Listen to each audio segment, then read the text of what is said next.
County School Board is now in session. For the record, I would like to recognize that all school board members are present. In addition, Tanya Baker, Board Clerk, Scott Mullins, School Board Attorney, and Haiti Robinson, Division Superintendent. At this time, would you please stand for the Pledge of Allegiance and the moment of silence? I pledge allegiance to the flag of the United States of America and to the republic for which it stands, one nation, under God, indivisible, with liberty and justice for all.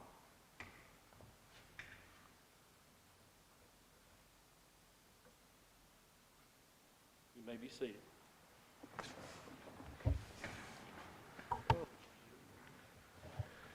Board members, we have the agenda for tonight's meeting. Are there any additions or changes to the agenda? Mr. Chair and board members, we have none. Do we have a motion to approve the agenda? So moved. Is there a second? Second. Any discussions? All those in favor, please say yes. Yes. Yes. Aye. Yes. That brings us to public comment. Mr. Hicks, will you please read the guidelines for public comment? A period of time for public comment will be designated on the meeting agenda during which the public may comment on issues related to public education. The Dickson County School Board believes that citizens of the county should be heard and that it is an acceptable format for receiving comment. After the public comment section of the meeting is closed, the public shall not be allowed to participate in general board member discussions regarding agenda items. Public participation with board members regarding agenda items can be disruptive, and the practice is prohibited by Robert's Rules of Order. It is the desire of the school board to treat each member of the public fairly and equally. Allowing one individual to participate while excluding others is unfair. The board may hold such public hearings as may be necessary to allow the public to more fully express their concerns, or the board may place the public comment section of any meeting at the end of the meeting to allow additional public comments. While we do not wish to restrict the free expression of opinion, we feel that certain restrictions may be necessary so that order and reasonable standards of decorum may be maintained. We ask that the following standards be adhered to. The speaker will be recognized by the chair. Each speaker will be limited to 5 minutes. Speakers will refrain from the use of vulgarity or profanity and will avoid negative or embarrassing comments directed toward specific children or students. Board members should not respond to issues presented by speakers unless clarification is necessary. Matters of concern raised under public comment will be referred to the proper official for investigation and future board consideration if necessary. Thank you. Mr. Setzer, will you please be our timekeeper? And Mr. Mullins, if you will do that, please, for us this evening, sir. If any members of the public would like to call in and speak during public comment, please call 835-1620.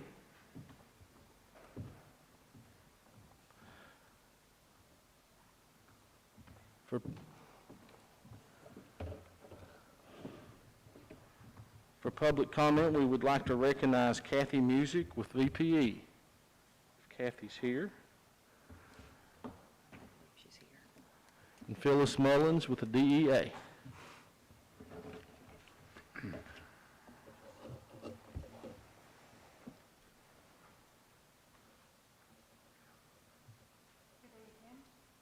Hello.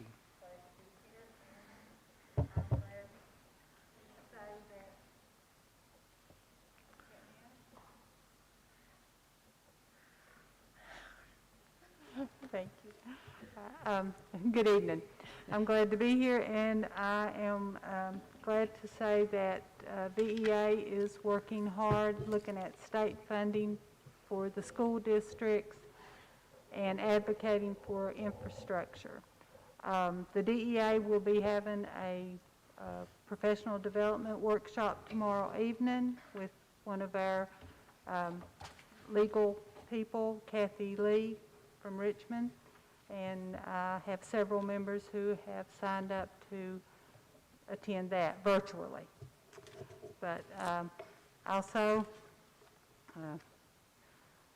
been trying to look at other things that we can do to help the teachers get more professional development and some work days and things. But we're working hard, and thank you. Thank you. Thank you, Ms. Mullins.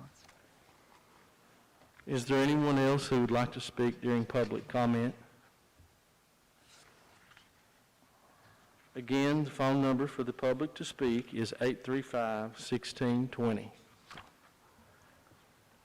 Our next agenda item is the consent agenda, which includes the approval of minutes, approval of monthly bills, discussion of school activity funds, approval of elementary school construction invoices, and the approval of the construction account reconciliation document. And Mr. Mullins, one more item is the approval of field trips. And any questions or discussion on the consent agenda? Do we have a motion to approve the consent agenda? I so move. Second. Any further discussions? All those in favor, please say yes. Yes. Our next item is information for the school board. Mrs. Robinson? Thank you, sir. Good evening, board members. Just information for the board, you see they're listed for virtual conferences. The first one is May 11th, May 26th, school law on June the 4th, and then another virtual conference on education on July the 20th. I'd just like to recognize again Dr. Lyle, who is the president of the VSBA Southwest Committee, and he chaired the meeting last Thursday, did an excellent job, and he represented Dickson County Schools, the school board, and all of us well. And so I just want to thank him for that. Thank you, Dr. Lyle, very much for that. You. If any of you would like to participate in any of these virtual conferences, if you'll let Ms. Tanya Baker know, and she'll be more than happy to help you to register. Thank you, sir. Mrs. Robinson, will you please tell us about good news from our schools? This is one of my favorite agenda items, and yes, I will, with pleasure. As you see in the background there, we have all of these students back there, and it's so nice to see them. And welcome to our parents and also our students. But before we do that, I'd like to make a recognition that is not in your agenda. And this person really did not know that we were going to do this today until about 3 o'clock when I asked her by any chance if she was going to attend the board meeting. So Ms. Compton, can you come to the front, please?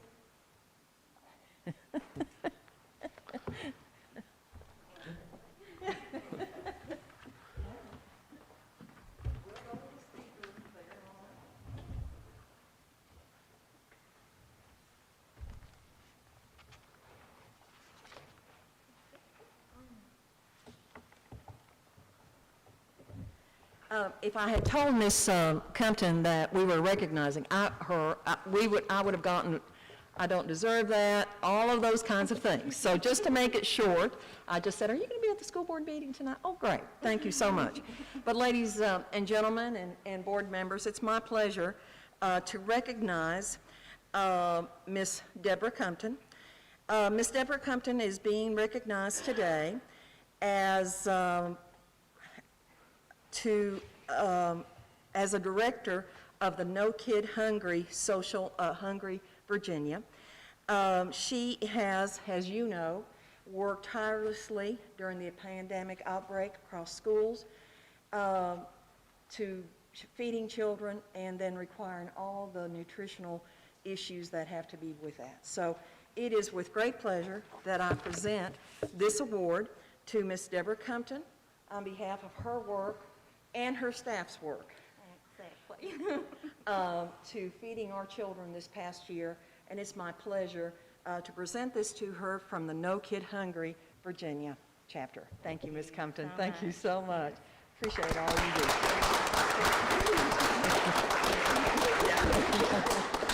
Thank you. Thank you.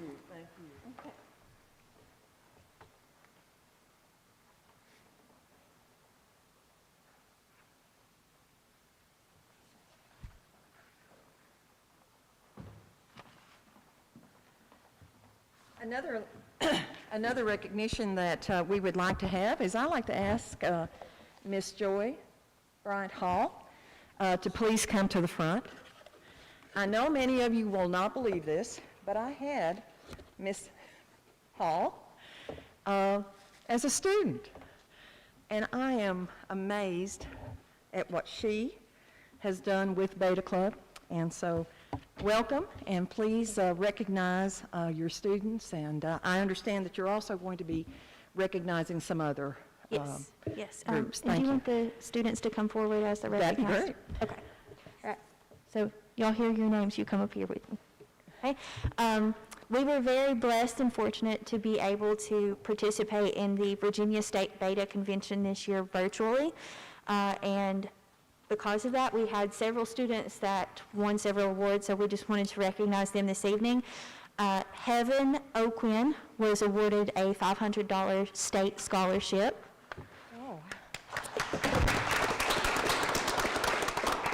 Heaven, come down. Congratulations. Gabe Brown was awarded a $1,000 national Oh, scholarship. my goodness. And he is actually out playing tennis right now, so that's why he's not here. Lee McCown was elected our 2021-2022 Virginia State Vice President. Oh, my God. And I was actually chosen as the next state sponsor-elect. And then our first place winners for apparel design was Diamond Delaney.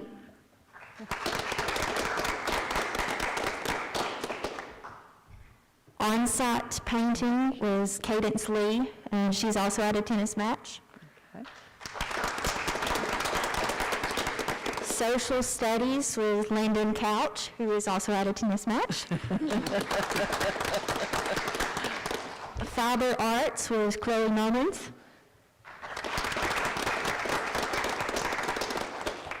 Jewelry, first place, Kirsten Brooks, who is also at a tennis match. Second place, agri-science was Hayden Hickman.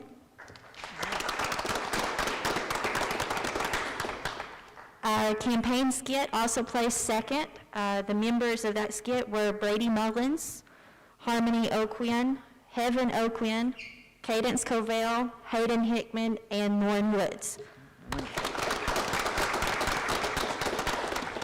Second place science, Kirsten Brooks, who's also at a tennis match. Second place science, Miss Diamond Delaney.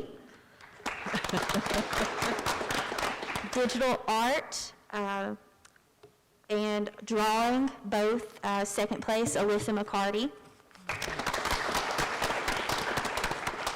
And third place, language arts for 11th grade, Lauren Woods. Social studies, Brady Mullins. Recyclable art, Joshua Mullins. And woodworking was Chloe Mullins. Oh, my goodness. That's all for them. Congratulations. Could we have a picture, please? Absolutely. Miss Edwards, or if we could grab there together and let's take our picture, that's wonderful. Ladies and gentlemen, would the parents and the family members of these students, would you please stand to be recognized? Come on. Thank you very much. We know you're the support of this group. Absolutely. Several of the state winners are going to be going. You'll have to turn around and then face Miss Edwards and kind of like you like each other a little bit, you know. But the state winners are going to be going to Orlando this summer. They've invited me to go, so I'll be gone several weeks with this group. Okay, thank you. And Ms. Hall, we will send you the pictures. Awesome. Okay? Thank you so much. Thank you, ladies, Thank you. so very much. Thank you, parents, for being with us here tonight. Thank you.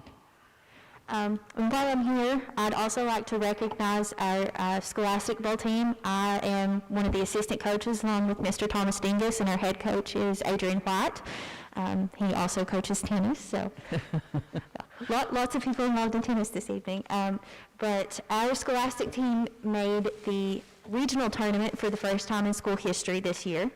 So we're very, very excited, happy about that, very excited about what the future seasons bring. We have a young team, so we're looking forward to the next few years with them. But we wanted to recognize some of them, even though they're not here, they're all out playing tennis.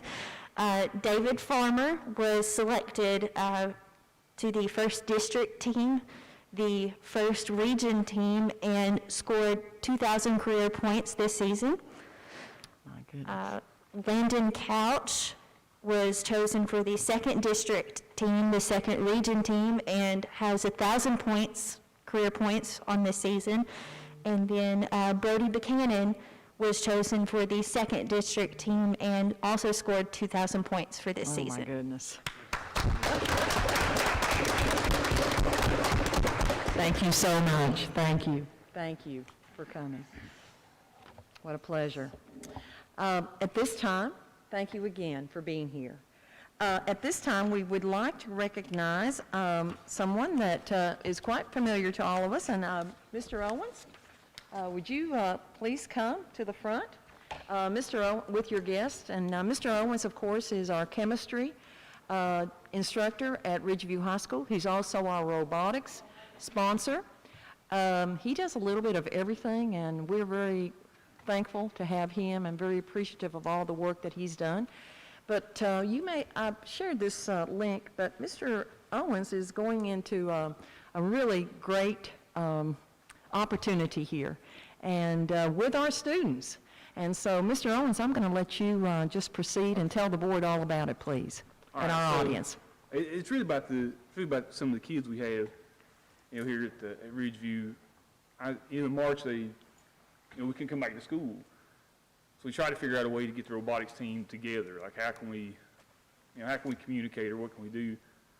Dr. Kaiser and Dr. Patel asked us, they're like, hey, we got this cool idea for a medical device. You guys think you could build it? Like, you do robots. So I give them my normal thing, like, we just do robots. We don't do like medical devices or whatever. Famous last words, sir. Everybody thinks because you do robots, you can do all this stuff. I was like, I just don't think we can do it. But Grayson, and he's a senior this year. Nick graduated back in June. But they were like, I think we can do it. Like, I think we can put one together. So we started to work on the device, and they made the AutoCAD.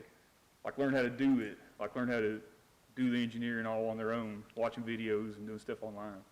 So we went from there to, hey, could we do a company? Like, Vivek and Starla were like, hey, can we do a company? And Grace and Nick were like, yeah, I think we can pull it off. Like, I think we can do it. So we started putting that stuff together, and it all kind of started coming together. What we got our first grant was in the paper from the board.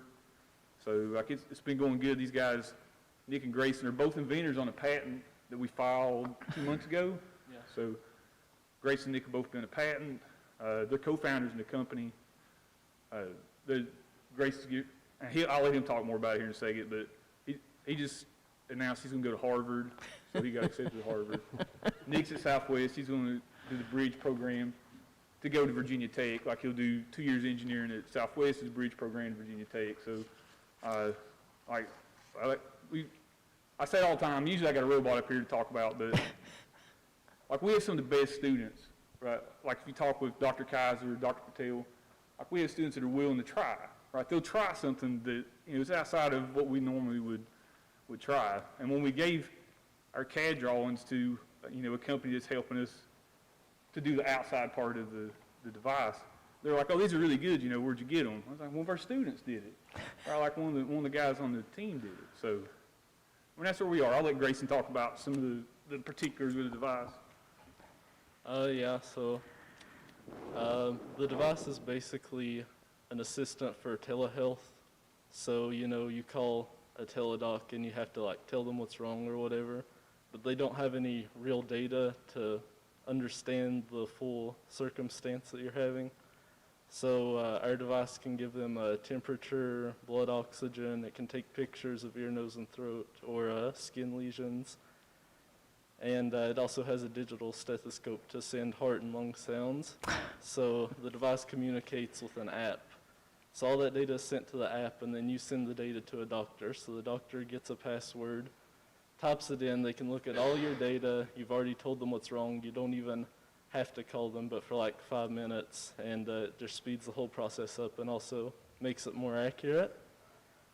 And yeah, I'm thankful for Dr. Patil and Dr. Kaiser and Mr. Owens and all the other co-founders. I've learned a whole lot. You know, I get to talk to engineers from France or Taiwan on a weekly basis. And it's been a really good experience for me. That's I'll say, there's a device out there that we first looked at, and it took them 4 years to develop, right? So every time we've talked to one of these companies, they're like, well, you know, you're a few years out, right? 3 or 4 years out. But we should have our first 1,000 devices in June, like for prototype testing. So, and the health wagons, you know, agreed to help us test those devices and collect a bunch of data. And so, like, we're trying to partner with as many people as we can here in Southwest Virginia as the plant. Like, we'd like to move manufacturing back. Like, I want to hire these guys, right? Like, these are people we want to work for us, right? Like, that's the plan. So, hopefully, Grayson, when he goes to Harvard, he'll get a good education and come back and Absolutely. work in Dixon County, right? Absolutely. That's what we need. So, like, we're going to do something in a year, taking other companies who have, you know, they have paid engineers, right, on the payroll, and they have people that do this stuff for a living. We're going to do it in about a year, maybe a little over, where it took other people like 4 years to do. And it's these guys, right? Like, it's Grace and Nick that push that stuff. Like, and like he said, we talked to engineers from France that's working on a stethoscope for us. A company from California is building our board. A company from New York's doing the outside part of the device. So these guys talk to them. They're the liaisons, right? Like, they're like, oh, that'll work, or that won't work, or this sensor's better than that sensor, or this already got FDA approval and that doesn't have FDA approval. So it's all about them, right? That's what they've done, right? Without them, we'd be lost. So thank you, guys. And Mr. Owens, there's also a $130,000 VCTA grant to help Yeah. you with that. Yeah, so that's just amazing. That money Great. we'll use to do the first 1,000 prototypes. So hopefully, we're really close. The boards are done. They're really waiting on us to get the cameras.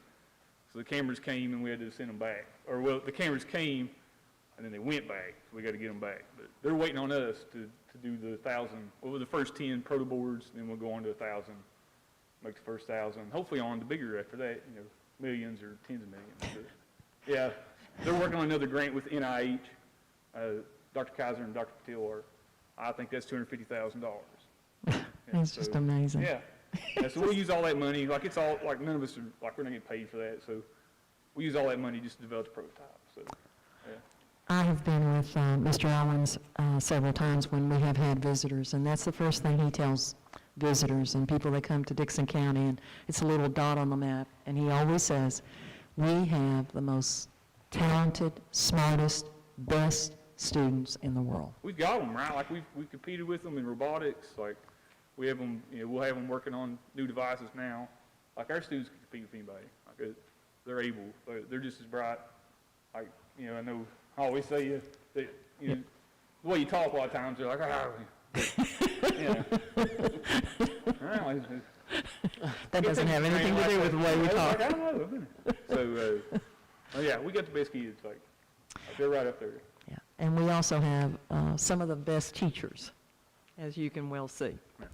Grayson, we recognized you, I think, a couple of months back when you were accepted to Harvard, and we were so thrilled. And it's wonderful. It's wonderful to have you with us. And in 4 years, you come back and you help us here and bring your expertise back. We're just so very proud of you, and I'll leave the board to make whatever comments, but I'll go on and on, Grayson, so I'll stop, okay? Oh. I think this is absolutely wonderful, and this is entrepreneurism at its very best. Well. And maybe we could meet after the school board meeting and have some investment in your future. Wait a minute, just a moment, Mr. Ross. Ladies and gentlemen, would you help me to please recognize Grayson? Did you have something to say? I'm sorry, Dr. Lyle? I'm sorry. Okay. I was just going to say I like You like it? Chairman's suggestion. You like the suggestion, investing, okay. Exactly. Doc, would you waive a office visit by doing telemed with the device? Yes. Would you? Okay. Very good. I like it already. It sounds like a dream come true, and I certainly appreciate all the work and efforts going into this and all the success you've had, Mr. Owens, with your students, fine people. Let's keep it all up and let's keep it going. Yeah, such a big deal. I'll echo what everybody else has said. This is off the charts as far as good news goes, you know, and I know Dr. Kaiser very well and have known her for a while, and I saw this in the paper and I'm like, wow, you know, what a great initiative and great cooperation, and it's a great job. Appreciate you all. Very proud. And Mr. Rasnick, Dr. Kaiser is in Irvington High School. Would you like to share that also? Well, we've had a lot of Kaisers come through Irvington, and all good people, and Starla certainly was one of the brightest that ever came through Irvington High School, and we've had others in the past that could have probably, but things just didn't work out. But it's a standard of excellence that, you know, in the world, not just the United States or not Virginia, or not just Dixon County. It's a high standard and a high bar that's been met here, and it's certainly, we are certainly all very proud of all of you that had a hand in this. Thank you. Ladies and gentlemen, would you help me to please recognize these two gentlemen? Great job. Thank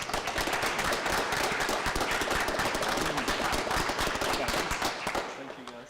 Thank you so much. Grayson, the investment part, don't forget that, okay? Just, you maybe receive a call. Oh, my goodness, how wonderful. Just amazing. Thank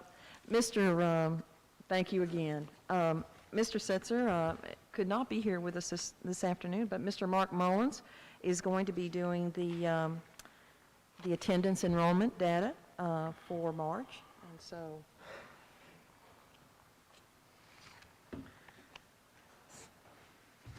Thank you, Ms. Robinson. Members of the board, that is an amazing story. That's wonderful, good news. Isn't amazing? And I agree with Ms. Robinson. Mr. Owens, I've heard him, and you all have too, many, many times, talk about our students, and we have the best and the brightest, and we do. But I also agree with Ms. Robinson that we have some wonderful instructors and teachers that inspire that, and Yes. we see that, and that's wonderful, good news. I will share our enrollment and attendance numbers for the month of March. As Ms. Robinson said, Mr. Setzer usually shares this, but for the month of March, our enrollment at the end of March was 1,925 students. And this is up 13 students from February, and this is our highest enrollment for the school year. So that's quite a large jump for us, 13 students. So that's at our highest point this year so far, 1,925. The division had an attendance rate for the month of 92%. Clintwood Elementary School led the way, and they were at 96.14%. Sand Elementary School was very close behind at 95.74%. And as Mr. Setzer always says, we do appreciate our schools and our students on their work for attendance, especially during this school year. But I'll try to answer any questions anybody may have.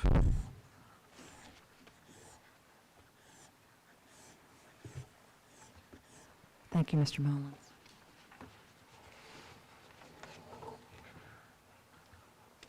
Our next agenda item is update on the new elementary school. And Mr. Burge, would you come to the front, please? I think Mr. Burge is now officially one of us. So we welcome him back, and it's always good to see him. You have a report that looks like this.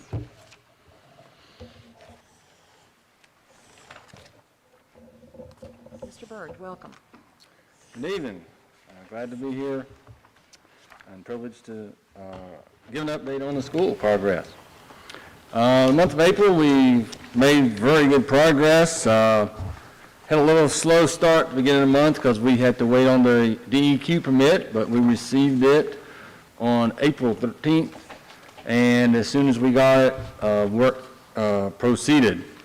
The site blasting and drilling has continued. I think they may have finished up today with the blasting.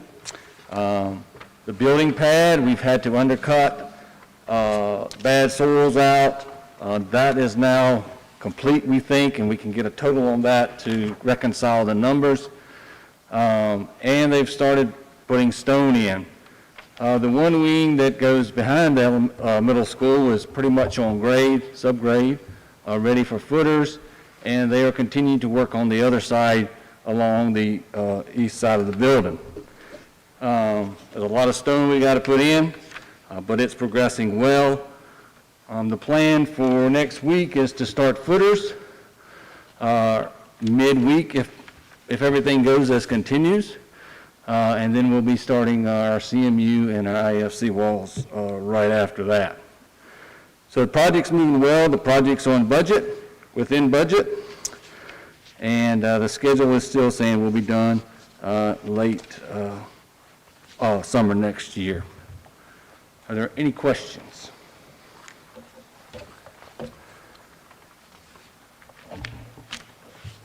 A lot going on out there, and I'll be glad to see some footers going in. Are there some pictures? Oh, yeah, we can go through the pictures. Yes, please. You can see here a few pictures on the left there where we're doing some undercut. And then down on the right, they've putting stone back where undercut has been done. Some more pictures of the same type of stuff because that's about what we've been doing this month. Here we got some pictures of drilling and then the results of blasting there on the right. And I think that's about it for right now on the pictures. Are there any questions for Mr. Burge? I also see snow. It was snowing. We dealt with that this month too. I believe that was last Thursday, so. Any questions for Mr. Burge on the progress of the new elementary school construction? Okay, y'all have a good evening. Thank you.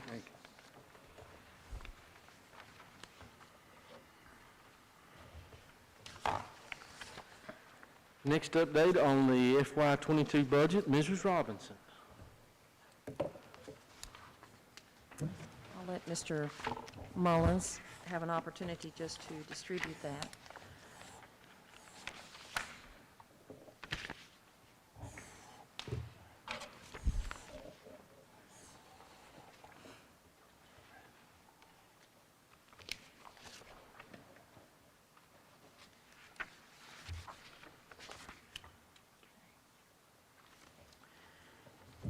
Board members, the Board of Supervisors continues to meet and discuss the county budget and to determine the local appropriation as requested by the school board.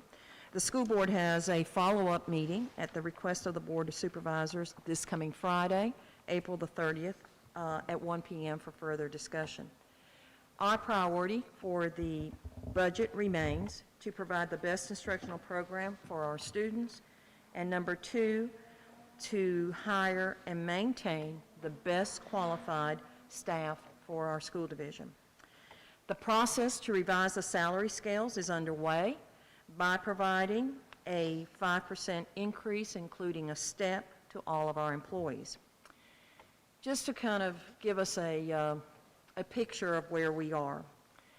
The Dickson County Public Schools educates over 2,000 students, in person, virtual students, and virtual students with a set of diverse needs. From medically fragile students to students with special needs to gifted students like Grayson who are Harvard-bound, each day our staff provides the best possible education in a safe and clean environment while meeting the medical, social, physical, and academic needs.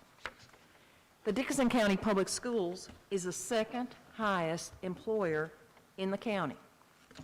We employ over 300 full-time employees who receive retirement health care. Approximately 90% of our employees live in Dixon County.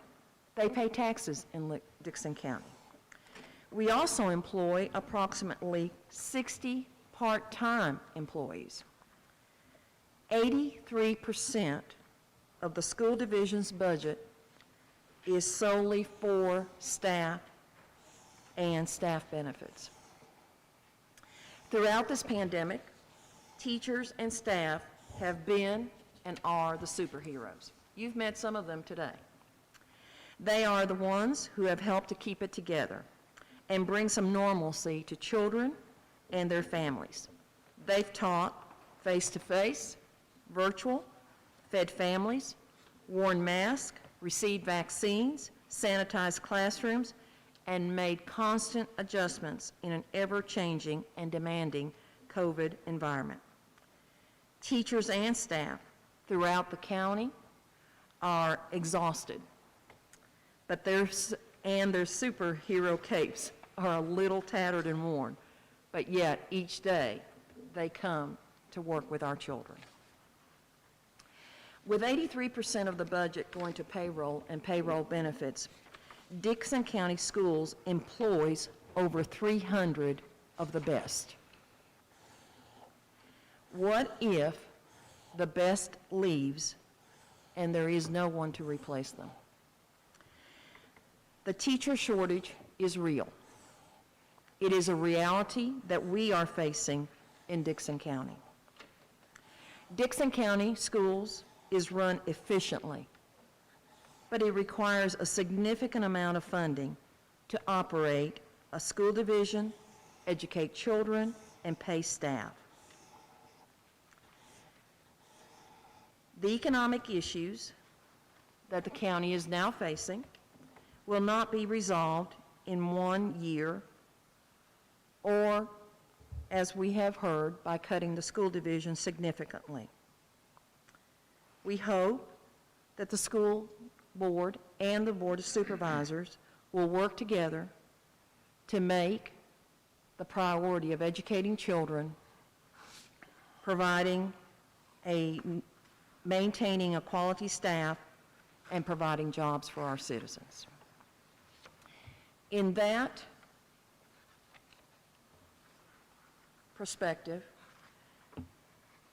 we have met Mr. Vickers and Ms. Taylor with Mr. Barton, have met, and they identified certain issues in the budget that needed to be addressed. We have sent that information to you this morning, and we'd like to now review that with you. You have also before you a revised budget of April the 28th, 2021. And in the spirit of, number one, resolving any budget issues, but also cooperating and being good partners with the Board of Supervisors, we are recommending that the 6.3 budget local appropriation be decreased to $6,071,874. This budget request is less than 1%, and I'll ask Mr. Mullins to share that statute with you. It's 0.008 reduction to the approved March 24th budget. And since it is less than 1%, it will not require an additional public hearing or for the school board to again approve the budget. The local request of 6.3 was based on the information that we had, that the local appropriations would be 140% of the required local match of 4.7. As you know, at the March 30th budget workshop, we were informed that the 140% formula for the local appropriations request would not be used this year. As a result, and with the discussions with Mr. Vickers and Ms. Taylor, the budget has been revised in the following areas to decrease the local appropriations of 6.3 to $6,071,874. You see the following revisions that have been made in the budget. An increase of $38,000 to instruction classroom teachers. Many of these were reclassifications. An increase of $8,066 to instruction teacher aides. A reduction of FICA because of those changes. A reduction of VRS and retirement because of those changes of $92,887. A reduction in instructional health insurance of $180,108, and a reduction in instruction and unemployment of $949, and then also a increase of $37,000 to administration, OT, PT, and other. All of these changes totals $228,126 reduction to the March 24th budget. As I said, a reduction of $228,126, a reduction of 0.008% to the total budget. By these reductions in the appropriation request, we hope to accomplish two goals. One is to assist the Board of Supervisors in meeting the challenges of the county budget, and two, to reconcile any issues or questions that Mr. Barton, Mr. Vickers, and Ms. Taylor may have had regarding the budget. Let me stop there and ask for questions, comments, discussion.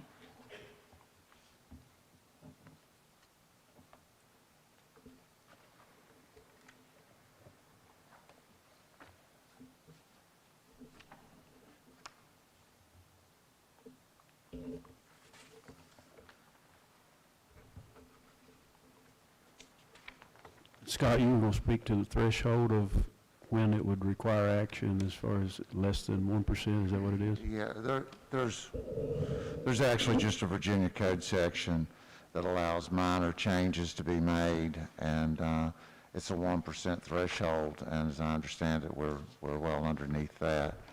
So there's no requirement for us to go back out, have another public hearing, another meeting on the budget, and so this is something that can be done at this time. I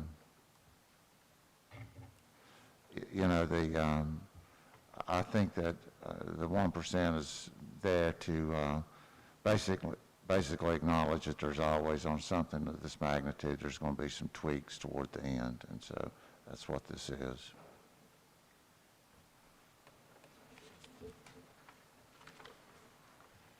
In speaking to some of you today, your question was, has there been a reduction in programs? Has there been a reduction in any staff members? And the response to all of that is no. There has not been. The reductions have primarily come, and Ms. Taylor, if I'm incorrect in this, have primarily come in VRS benefits, FICA, those associated. There have been reclassifications of staff members from one category to another category. The same staff we have not had. Is that correct, Ms. Taylor? No changes in staff, no changes in programs. But again, just to look at the budget in a cooperative manner with the Board of Supervisors, and knowing that the 6.3 is no longer a threshold, and if we felt that we would go back and review the budget again.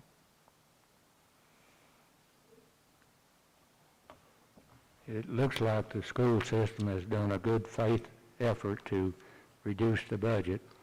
I just hope we get some cooperation from the Board of Supervisors. Yes, sir.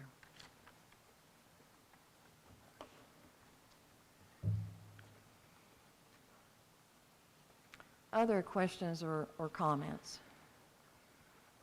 And I think after we see our Beta Club winners and we see Grayson, I think we realize that funding is important. And we have children. And as the second largest employer in Dixon County, that means something. And it's as I tell the Board of Supervisors and as I've shared with all of you, we are a wonderful investment in the county's budget. Other issues or anything else? I think Mr. Mullins has, does the board need to do anything else to your,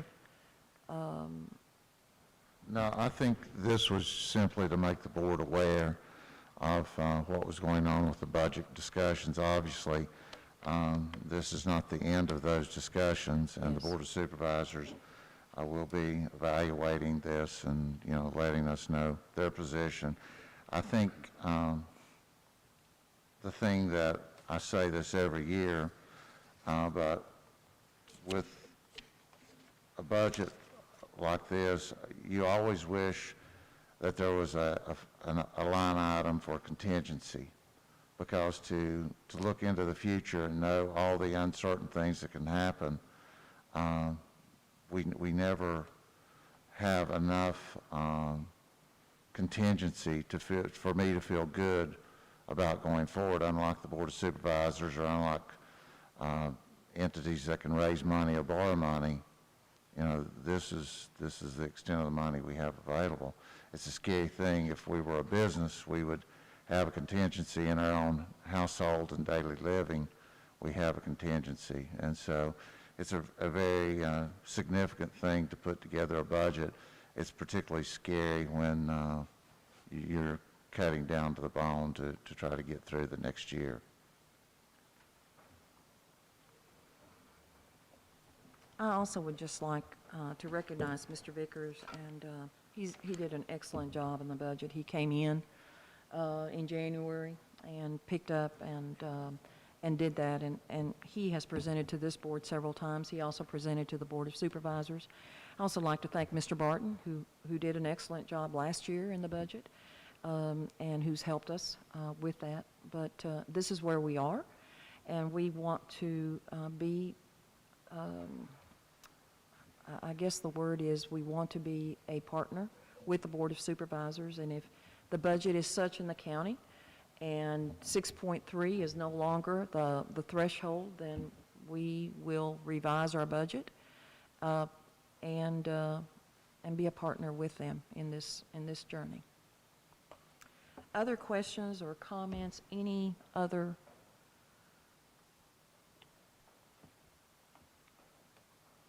Thank you, Mr. Chair. Thank you, board members. That brings us to the approval of the participation for the 2021-22 DCPD Virtual Regional Program. Mrs. Robinson. Thank you. We've talked about this for several months, and we are now ready to make a recommendation. As you know, House Bill 1303 was very clear in that face-to-face instruction would be would be offered in all of our schools divisions next year. The reason that was done is that we still have school divisions that just went back face-to-face in March. As you know, many of our schools in Southwest Virginia, we went back in August. That has not been the case across the state. So I think the General Assembly, recognizing the need of all of our students to be in person, said we're going back to school. All school divisions will offer in-person instruction the first day of school. And so as we've talked about in this board, to our board members, is that next year, that is our plan. We are going back 5 days a week to teach our children. Along with that, the COVID-19 may also be an issue. And one of the things that we have all worked with the Region 7 is to provide our teachers, our superheroes, and our staff members a little bit of rest. And what I mean by that is that many of our teachers are teaching face-to-face. They're teaching virtual. They're getting flash drives ready, packets ready for students that do not have internet. Mr. Hicks and I have talked about this quite often. It's exhausting, and they've done this all year long. And by the way, all of our staff have done an excellent job. I know I keep repeating that, but I'm amazed at what has been done since March of 13th last year. So we are recommending to the board that our virtual program next year be Ingenuity. We have had administrative meetings with Ingenuity, with our principals, our directors, our administrative staff, and they have given us access to their programs, which we have distributed to our teachers for them to look at and evaluate if they've had the time. But it appears to us from all of the three companies that were vying for the virtual that Ingenuity meets the needs of our students in the best possible manner, and that's what we would like. These students in the virtual program will be Dickson County Public School students. They will participate in the virtual program with Ingenuity. They will have certain requirements to be in the virtual program, such as that internet will be required. The school division, through ESSER funds, will pick up the cost of the Ingenuity program for them. And then hopefully, as soon as they are more comfortable, more children are vaccinated, hopefully they and their families will feel more comfortable coming back to in-person instruction. As you know, and this is a sidebar, 29 of our high school students were vaccinated yesterday. We're very proud of that, and a big shout out to them. And then our 12-year-olds vaccinations are going to be available in May and June, and we're also going to provide our schools opening for that. And then hopefully by August we'll be in a better place that more and more of our students can be vaccinated. So that's where we are. You see the cost of that, of the programs there. I think we were told that out of the 19 school divisions, 17, is that correct, Mr. Mullins? Ms. Edwards, 17 have gone with the virtual academy. And part of being on the virtual academy is two things. Number one, we do get a discount price. And number two, we do get to work with a director, Caitlin Casimir, who will really be the principal of all of these students and will work very closely with our school division for these students. So I'm going to stop there, let you have an opportunity to look at your information and then also ask questions regarding the virtual program Edgenuity.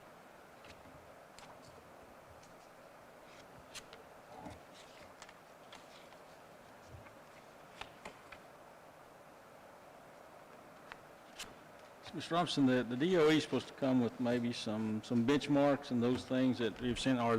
When do we expect those, or what do we expect those might be? You got any input on that? That's an excellent question, and yes, part of House Bill 1303, Mr. Hicks, is benchmark tests for these students. We have not received any guidance on those at this time. You know, as a school division, and we encourage our students to return in person. We feel that in-person learning is the very best way for students to learn. Many of our students are, especially some of our virtual students, are farther behind. All of our students have faced issues, emotional, mental, just a lot of issues. We just need to get back to school. They need to interact with their peers. They need to interact with other adults. We just need to return to normal school life. And so we can't wait for that. But yes, the benchmarks will be a part of the requirements for next year. And I'm certain that students in the virtual program will have to meet a certain benchmark for them to remain virtual, or they will be asked to come back face-to-face or into a regular school setting. Sorry if I went around You're the... fine. Now, along those lines, are there some prerequisites to be able to get into this program? And if so, what are those? And if, are those set by DOE, Region 7, or will be set by the school district? That's an excellent question. We are working on those requirements right now, and we'll be glad to share those with the board, but yes, there will be. We received the framework for those requirements from the regional academy, and then we could apply those to our own school division, but we felt that the ones that the virtual academy had were excellent, and we are going to adopt many of those ourselves. What we like to do is have the rough copy of that sent and discuss it with our principals and our administrators to get their input, and then bring that back to the board for your approval. As I said, the first requirement will be that all students must have internet access. Students that do not have an internet access are at a disadvantage, and they're getting farther behind, so for many of them, so we want to address that issue. How many students we may expect might take this opportunity? And then, I guess, at this point, how many would these prerequisites maybe take out of the program? That's a good question. We've estimated approximately 300 students to be part of a virtual program next year. I think in that 300, we've included the ones that have met the requirements.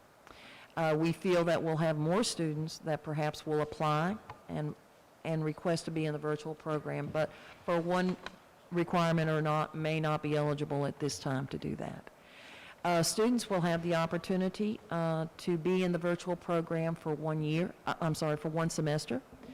And so, you know, this past year, because of all the issues that were going on, students had the opportunity to go virtual for a while and then return face-to-face for a while, and then something happened, and then they went back to virtual, and then something else happened, and, you know, it was kind of an open door policy. And even though we tried at the beginning to say, you know, whatever you choose, you have to stay there, it was difficult to do that because of all the extenuating circumstances, you know, family illnesses,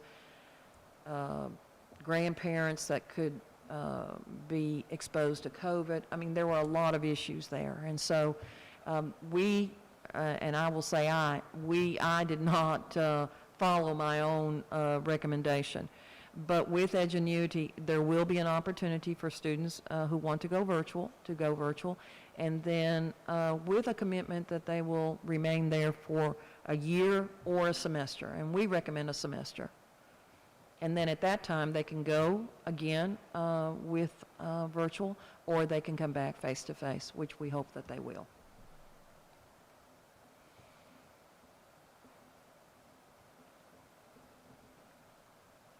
Is still the percentage of students who are virtual still a majority at the high school level? Yes, sir. Mr. Mullins, did you hear that question, sir? I did. We looked at that right before the meeting today. 52% of our students at the high school are full virtual. For the division, we're at 35%, that's 706 students. So we have 65% who are in person, and that's right at 1,300. Those numbers include pre-country, of course, enrollment numbers, student numbers. The elementary schools were, Fleetwood Elementary has 77%, almost 78% on site. Irvington Elementary at 81%. San Luis Elementary at 65%. Ridgeview Middle at 69%, and the high school at right at 48% on site.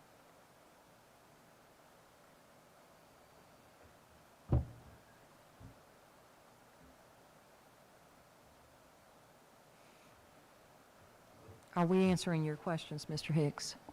You are, and then basically my concern with 300 students in Edgenuity, you've got to look at staffing, and if that would affect staffing in some way or form, but with 150 of those kids at the high school level, you still have to offer those classes that have to be offered there, and along with, the other 150 students, which is spread out between pre-K through 8th grade.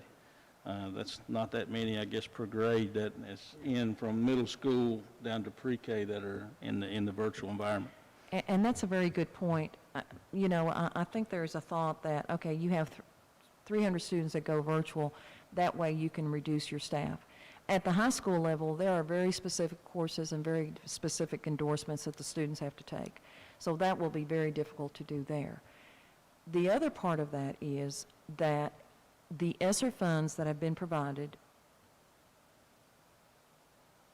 one of their, I'm sorry, and the word has left me, but one of the requirements to use ESSER funds and to be qualified for ESSER funds is that we provide additional staff and additional remediation during the school day, after school, during the summer, to help the students that have fallen behind to get caught up. And so the ESSER funds are there as a framework to address that issue. If there are 300 students or 50 students that go virtual, okay, we still need to have additional staff to help these students. If we have a group of 10 students, 15 students, whatever the number is, and one staff member, we feel that we can be much more effective to catch up many of the students who have basically lost a year and a half of instruction.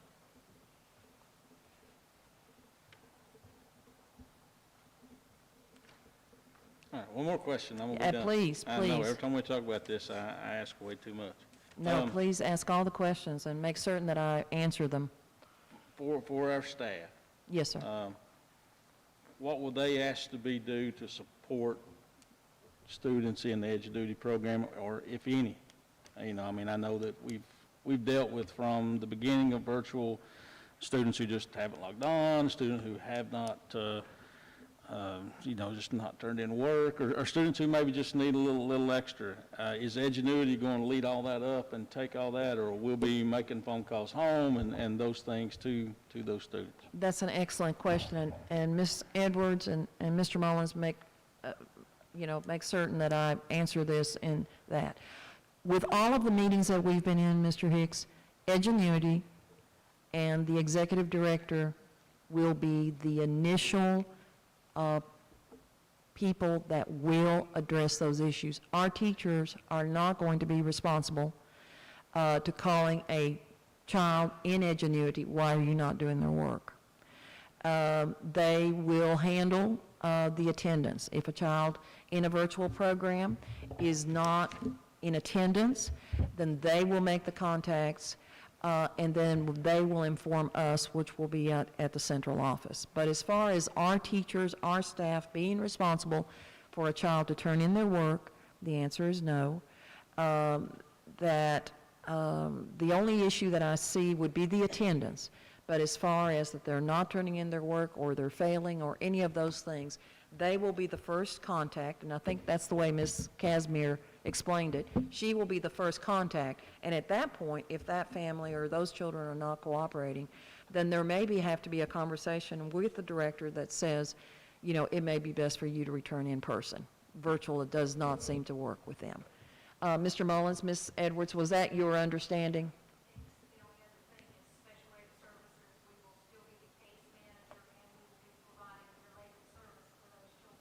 Yes, thank you. So special education teachers will be working with those students,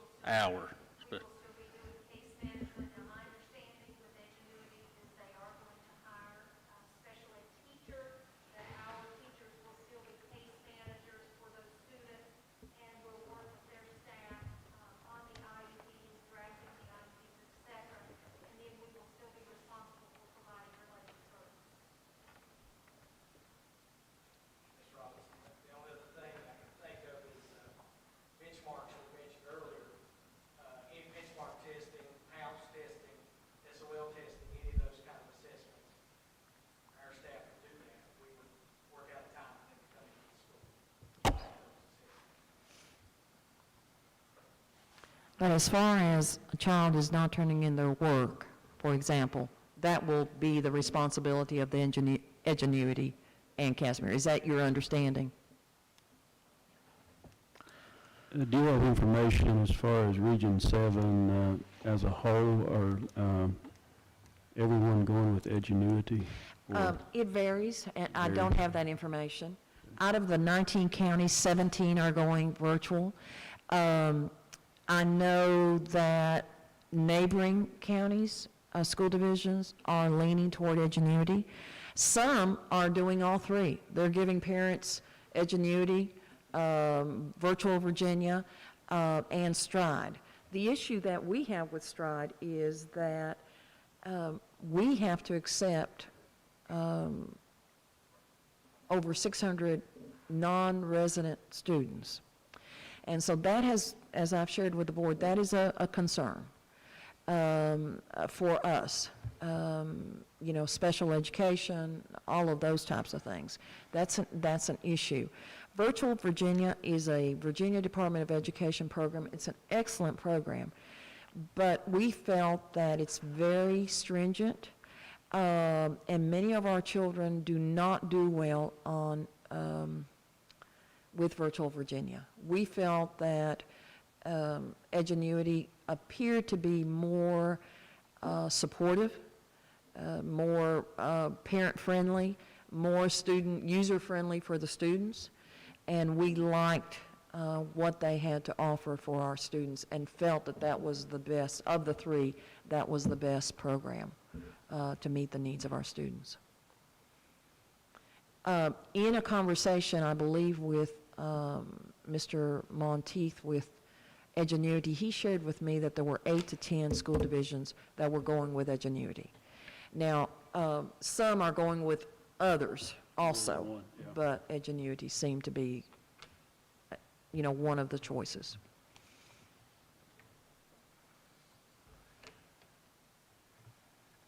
Mr. Hicks, I know you have one more question, sir. I don't have one more question, but I do have one more comment. How'd you know? I know that is probably music to many teachers' ears to not have to do the double duty between virtual and face-to-face. You know, so I know that there's probably a lot of them doing a little happy dance. But at the same time, I guess the only fear would be if we had to have a classroom that was quarantined or something of that matter, which is, you know, hopefully that's less and less a possibility, but if it did happen, we may have to still offer some virtual instruction the way we've had to do it this year for a limited amount of time. Yes, sir.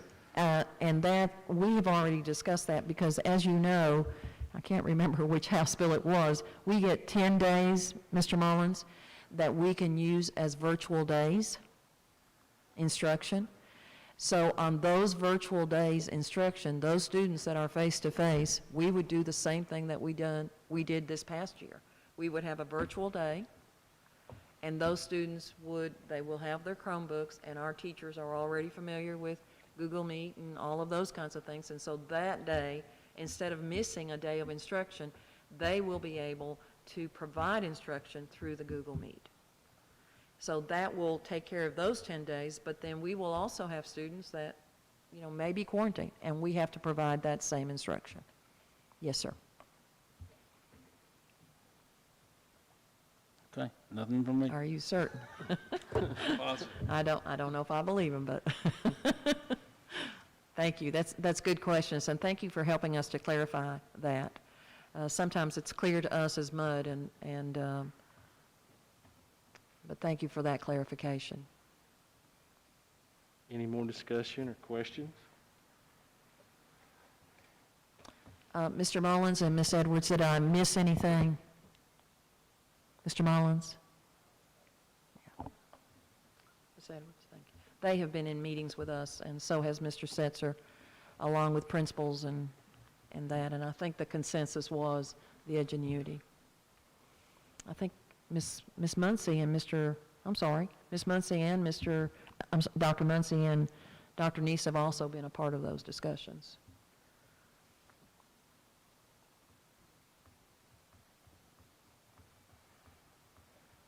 Any more discussion? Do we have a motion to approve Edgenuity as the virtual program for the 2021-22 school year? So moved, Mr. Chair. Second. All those in favor, please say yes. Aye. Yes. Aye. Approval of the adoption of Houghton Mifflin Harcourt Reading Series, Mrs. Robinson. I will ask Dr. Muncy and Dr. Neese to add on here, but English teachers in grades 4 through 12 have participated in the process to adopt new English resources and materials for the 2020-21 school year. Last year, K through 3 adopted Houghton Mifflin Harcourt English series, and it just seemed a very natural progression to adopt that English series 4th and 5th grade. The reason is that we have 3 schools that are elementary, K through 5, and as Dr. Muncy and I were talking about, these children seem to move. And they're sometimes transient children, and so we need to try to provide a consistent way to teach reading and reading materials in all 3 schools so that gaps will be addressed with that. We also gave teachers 6 through 12 the opportunity to adopt this reading series, and we had several teachers that chose to do that. We did not make it mandatory that they had to, because these teachers in 6 through 12, first of all, our 6th graders only come to 6th grade and 1 6th grade location, 7th grade, and so on. But the other was that we wanted teachers to buy in to the adoption series, and some of them were not quite ready to do that. Although we had several that do want to adopt that reading series, and we're certainly going to purchase the materials for them. So all our schools received materials for our teachers to review and evaluate. The consensus of the 4th and 5th grade, Dr. Muncy and Dr. Neese, is to adopt the 4th and 5th grade, Houghton Mifflin, Harcourt, and then a smaller group of teachers in grades 6 through 12.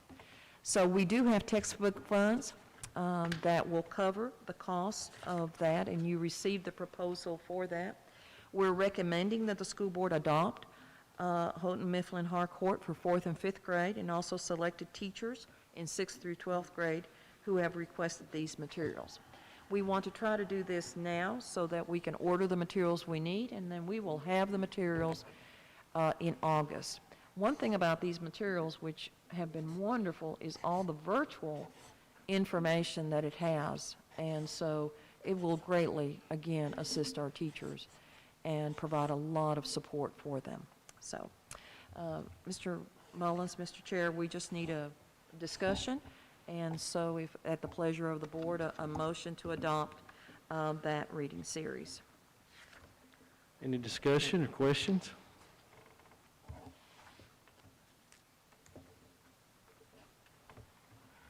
Is this pretty standard as far as school divisions adopting this new series?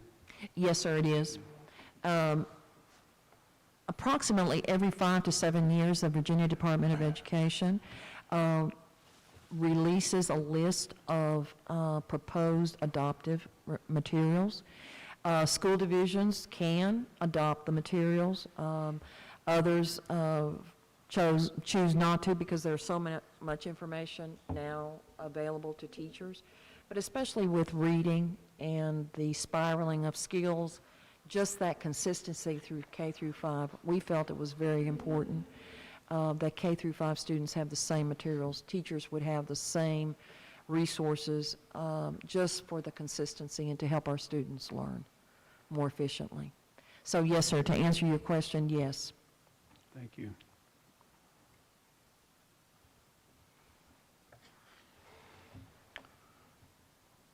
I move the question, Mr. Chairman.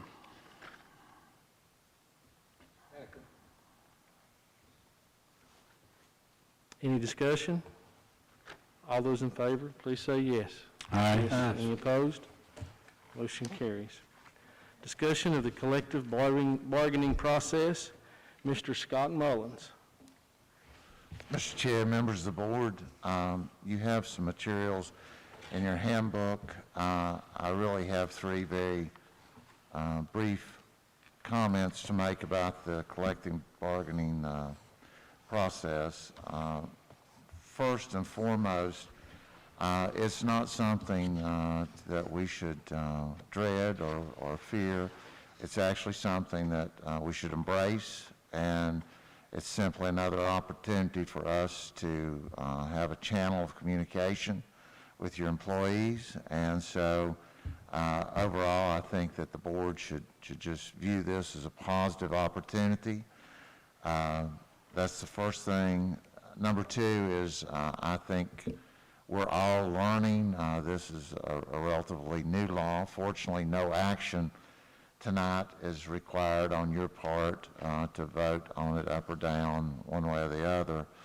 I think, particularly this time of year, the folks with the teachers' associations are like us. We're laser focused on the budget that we have to work with, which sort of segues over to my third and final comment, that we will be coming back to visit this. This is something that will be a subject of discussion between school administration, the teachers' associations, your employees. It's not like we are starting something from whole cloth. You know, when you think about your agreements with teachers and how we sort of come to terms with them on everything from salary to benefits to working conditions. You know, we have a lot of statutorily mandated things in process right now. I mean, we have state mandated contracts, we have a grievance procedure that's in place. There are a lot of statutory standards that are set up that are not going to be subject to negotiation, even if we wanted to.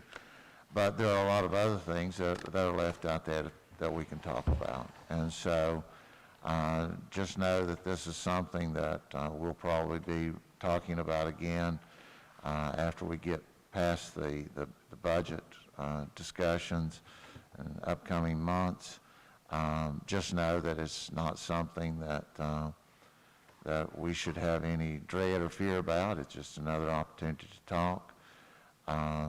You've got a very short, probably 5 or 6 page handbook that was prepared by a capable attorney that was part of the process of adopting this statute that you can look at that'll give you more reference, but this will be an ongoing discussion. I'll try to answer any questions you have, and but again, there's no action required on this tonight. I'm sorry, Dr. Lyle, if you'll turn your microphone on. If you'll hold it down. There. Technologically savvy. If a school division does not want to enter into collective bargaining, I understand that if they have a vote prior to being approached to do it, saying they do not want to do it, that ends it right there. Is that essentially right? I think that, yes, I think that we could take a preliminary vote effective May 1. Yes. That would allow us to vote it up or down. But my suggestion to the board would be to take no action, but to see what is presented by anyone that wants to approach the board and then evaluate it at that point in time. And also, I think, if the employees do not present a suggestion that we do collective bargaining, we don't have to do anything. Right, that's right. There's no requirement on us to initiate that process. Okay.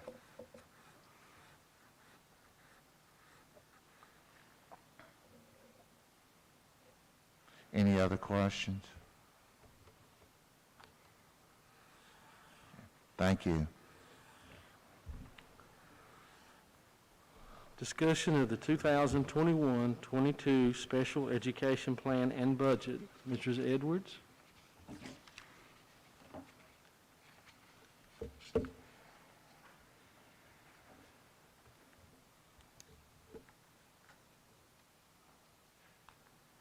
Good evening, board members. It is time again to present to you the local special education annual plan, Part B, flow-through application and report. I did send you a copy of it, or Tanya did, in your email.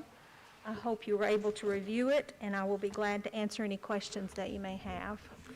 Excuse me, the plan is about 60 pages, so we did not include it in your packet today, but you did have it on your packet on Friday. Thank you. In electronic format. In electronic form, yes, ma'am. Yes. Any questions? Anything you would like for me to review with the board, I'll be glad to do that. It is a lengthy plan, but I'll be glad to go over anything that you would like. No questions. The Part B 611 flow-through special education grant budget and application for 21-22 was prepared based on last year's allocation. At this point, we've not received our new allocation for next school year. The amount we based the budget on was $539,914. Our new allocation will come sometime in July, and of course the budget will be addressed at that time. The Part B, Section 619, Preschool Special Education Budget and Application for 21-22 was also prepared based upon last year's allocation of $30,803. Once the final allocation comes, we will make the adjustments, and I will share those with the board. This plan was adopted from our Special Education Advisory Committee, was presented, and is now in the paper for review by the public. We're requesting that the approval of the Part B 611 flow-through special education and Part B Section 619 preschool grant applications and budget for 2021-22 school year be adopted as presented.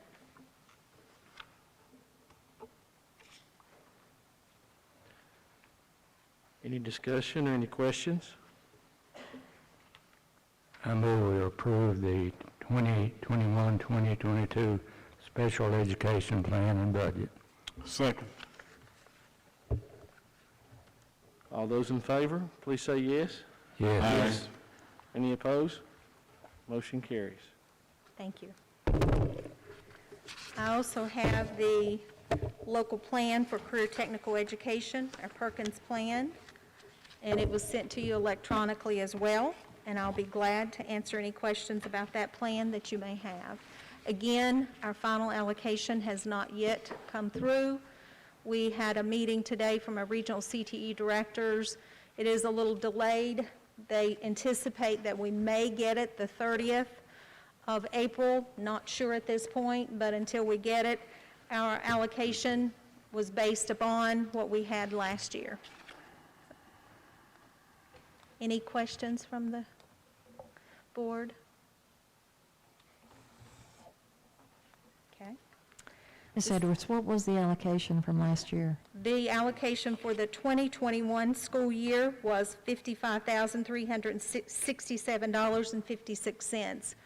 The plan for this school year was again based upon that allocation because we do not have a new allocation for the 21-22 school year. So we're asking for your approval of the Carl D. Perkins Career and Technical Education Plan and Budget for the 21-22 school year based upon the allocation from last year.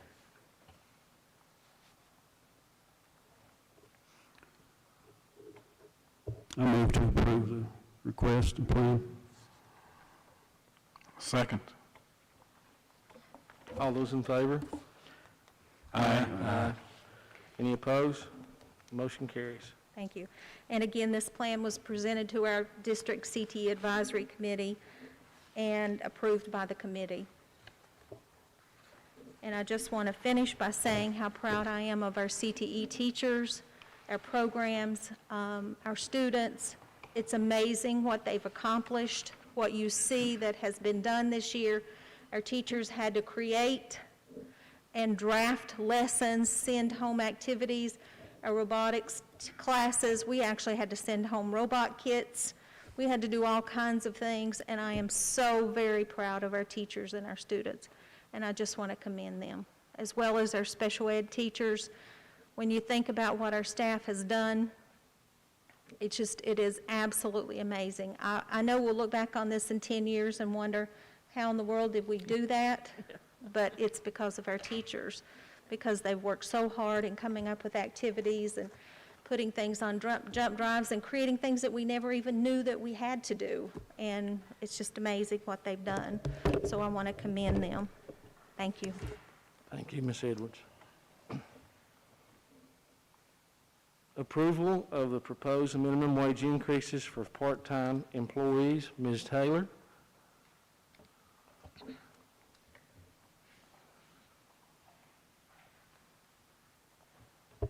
Good evening, members of the board. I wanted to speak with you this evening about the minimum wage increase in Virginia. It was voted in by the General Assembly last year. However, due to the COVID pandemic and the difficulties that arose at that time, Virginia's governor did delay that increase in the minimum wage. We are now upon it. Virginia's minimum wage will increase on May 1st. To $9.50 an hour. It will then increase again on January 1st of 2022 to $11 per hour. Just to give you an estimate of where that is for Dickinson County Public Schools, the increase that goes into effect May 1st, we expect to increase our part-time wages by 12% for that time period. When the minimum wage does go up to $11 per hour, we expect that to have an impact of 30%, an increase in those wages for the school system. I sent out, I think it was earlier in April, for you to review, and Ms. Baker has advised me that this is on a pink sheet, I think, in your packet. This one.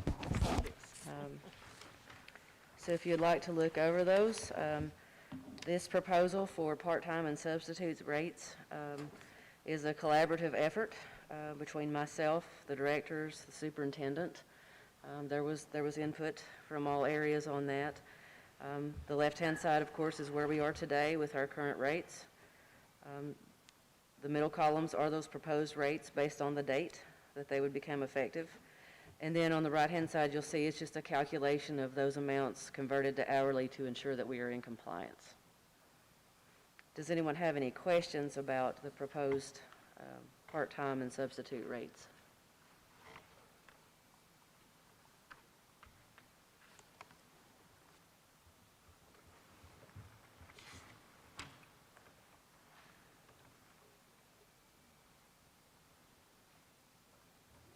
You said the increase of 30% for next fiscal year, is that from where we are now or another 30% after next year? That is from where we are now.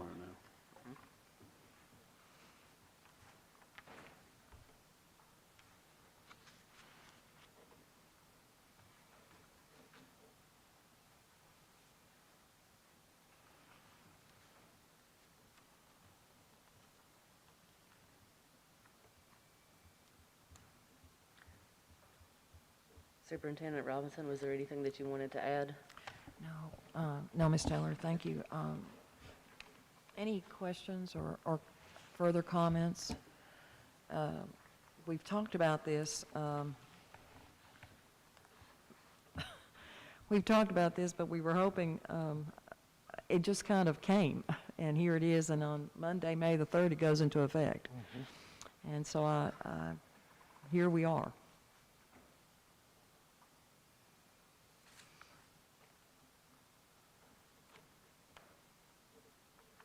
We think we have of course, identified we know we've identified all of our employees. I think Ms. Taylor worked very closely with payroll and to make certain that we've identified all the employees that will be affected by this.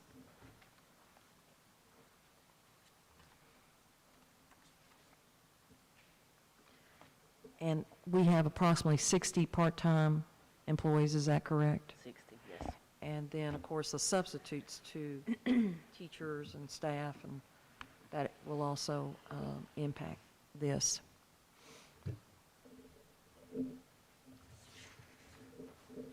I think my only concern with it is on the bus drivers. I know especially with the substitute bus drivers, it's very difficult to find them and very difficult to keep them. It's a difficult job if you're doing a different run every day. They're staying the same with this, and you got some other positions that are getting bumped up. So, if we can't look at that next year, I hope we can look at it soon. I think it's important to note that this is a starting point for us to make sure that we're in compliance, and those things can always be addressed at a later date. Absolutely.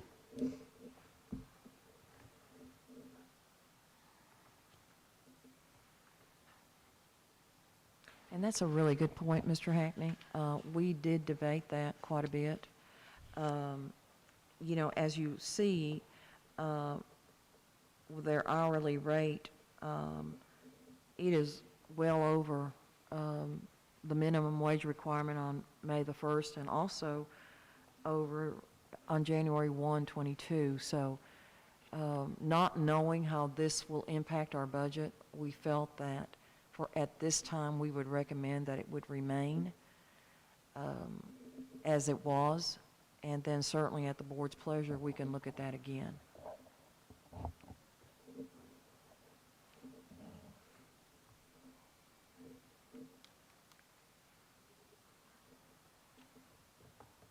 Still, I don't see substitutes on this list, just substitute teachers. That's all long-term subs, but am I just missing that?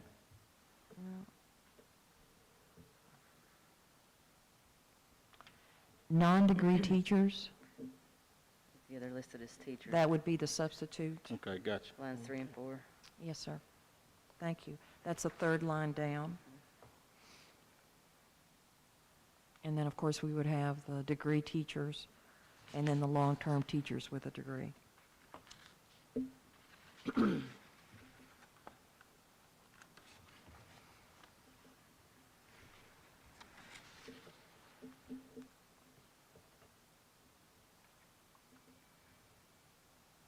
Any more questions or discussion?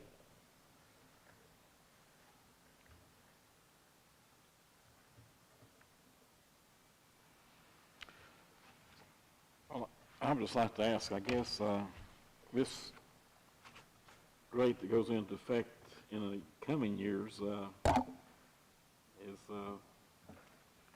going to depend a lot on how much money the division would receive, I would think. Is that going to have an impact on the total budget in a very... Well, that's an excellent increase question. a great deal, correct? That's an excellent question. According, and Ms. Taylor, please help me if I'm wrong here, but according to the information we have, this is law, and it goes into effect on May the 1st. Yes. And January 1, 22. If the funds are not there, then the school division will either have to hire less part-time employees, hire less aides, and none of which we want to do. So it will impact. Yes, sir. Well, I don't see the totals there, but just the numbers I see tells me that that's a significant amount of money, if it's based on the current population. Yes. And I was just curious, that will be a question to be dealt with, of course, in the future. Yes, sir. Part-time wages, if you look back, this year was not a good year to look at. But if you look back to the previous years, those salaries and wages can be $70,000 a month. Right. Okay, thank you. How much? Is that Ms. overall? $70,000 a month. A month? Overall, okay. So it'll you be see 10 the- months, $700,000 per year. Yes. There you go. And then increase that by 30% in January 1. Well, everyone should know that that wasn't done by the school board. I mean, obviously, this is a state Yes. matter, and it's in the law, so, you know, there has to be some preparation made to address this at the proper time, or we'll be, you know, whomever is here will certainly be in a bad spot if they do not. Well, this is certainly something, and we're not into the minimum wage or anything that way. That's not the conversation or my discussion, but just to look at what the impact is going to be on the school division. Right. Okay. And so with 60, approximately 60 part-time employees and 700, how much did you say a month? I'm sorry. It averages anywhere around upwards or below $70,000 a month. And $70,000 a month, then you can see the impact of that times 30%, for example. That's something that we're going to have to address. And one of the issues, the reason that we have 60 part-time employees, of course, is because it was difficult for the school division to provide insurance and VRS to all employees. And so then we had to have part-time employees that work 29 hours a week so that we could do the same thing. So there's been adjustments to the budget all along with that, and I'm sure we'll address this the same way, but that is an impact. That 70,000, Ms. Taylor, is that included FICA and everything overall? That's just the wages. Just wages? Just wages. That's generally where the salaries and wages line hits and does not include FICA, which is Right. 0.0765 increase from there.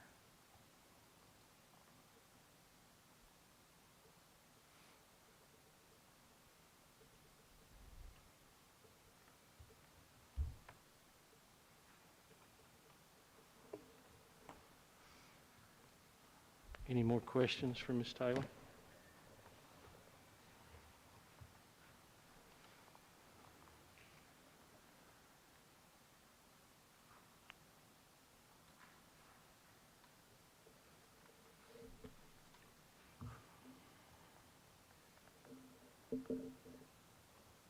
So if there aren't any other questions, I guess we would just request at this time your approval for us to move forward with the part-time substitute rates as they are listed.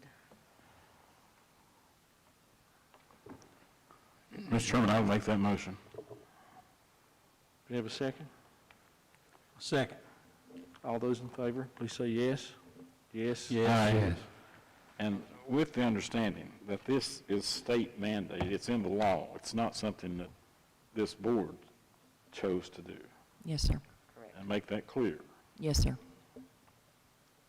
Well, I'll just say, I know we've discussed this quite a bit here, and it feels like maybe with some hesitancy, even though this is state mandated for us, you know, but seeing the job that these folks do day in and day out, you know, that these are really some of the backbone of the people in there.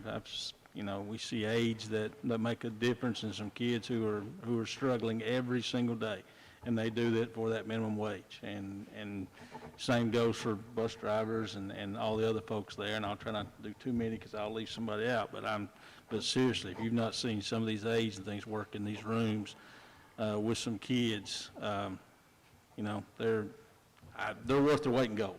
Yes, they are. I think well said, Mr. Hicks. I agree with those comments. I think that, you know, while it's not our board, while we are being mandated by the state, I'm glad to see those employees get an increase in their pay. I think one of the concerns probably all of us have is, you know, long-term, you're not just talking about the minimum wage increase, you're talking about how do you look at the employees that maybe were making just above minimum wage prior to this, and then you move the minimum wage up, and now they're making minimum wage, but they may have, have a college degree. There's different things to consider there. So I think that's some long-term implications that we have to consider as well. How are we going to address not just the increase in minimum wage, but just a fair wage for however it affects anyone. That's a good point.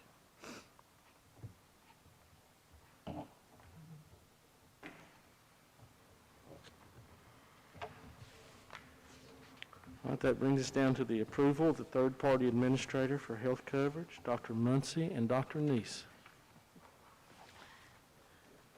While they're coming, I'd just like to thank Dr. Muncy and Dr. Neese. They were graciously volunteered to do this.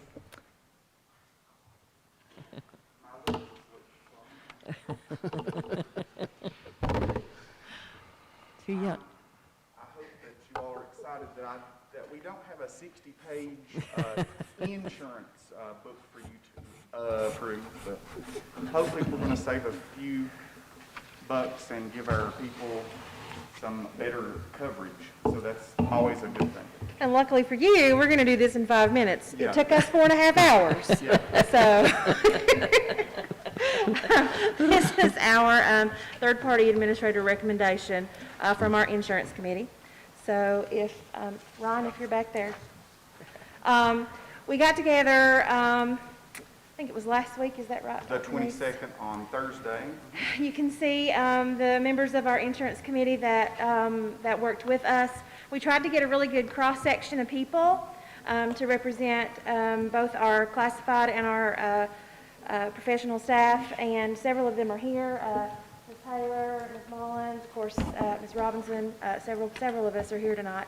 So you can see that there were several of us involved in this decision. So, oh, and also Ms. Tanya. Can't forget Ms. Tanya. Go ahead, Ryan. So you may ask, what is a TPA? And a TPA stands for a third-party administrator. This would be a group or firm who will take care of our administrative, services for our healthcare plan. And they're going to do things such as actual billing, the design of the plan, claims, the record keeping. So we tell them what we actually want, and they will provide that for us. Okay? So what were some things that we were looking for?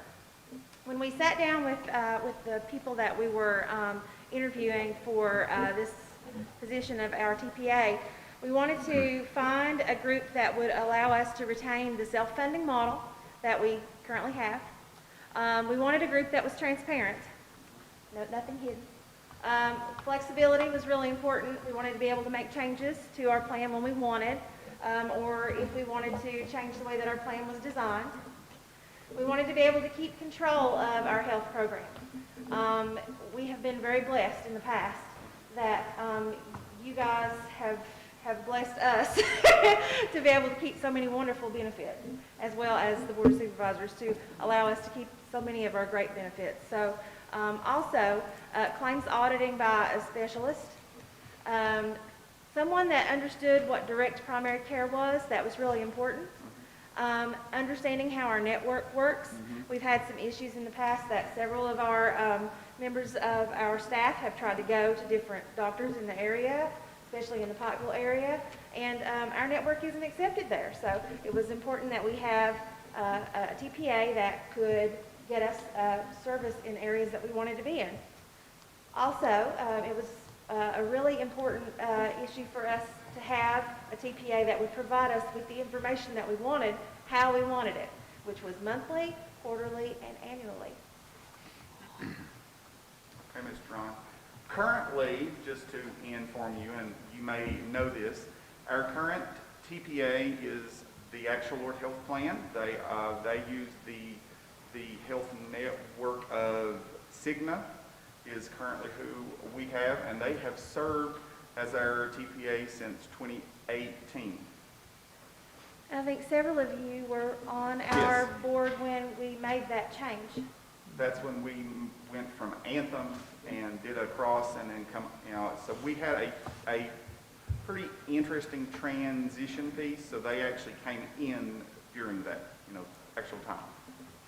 So when we sat down and thought about what it was that we were looking for when we looked at what we wanted for our new TPA, we thought about, again, that reporting piece that was really important.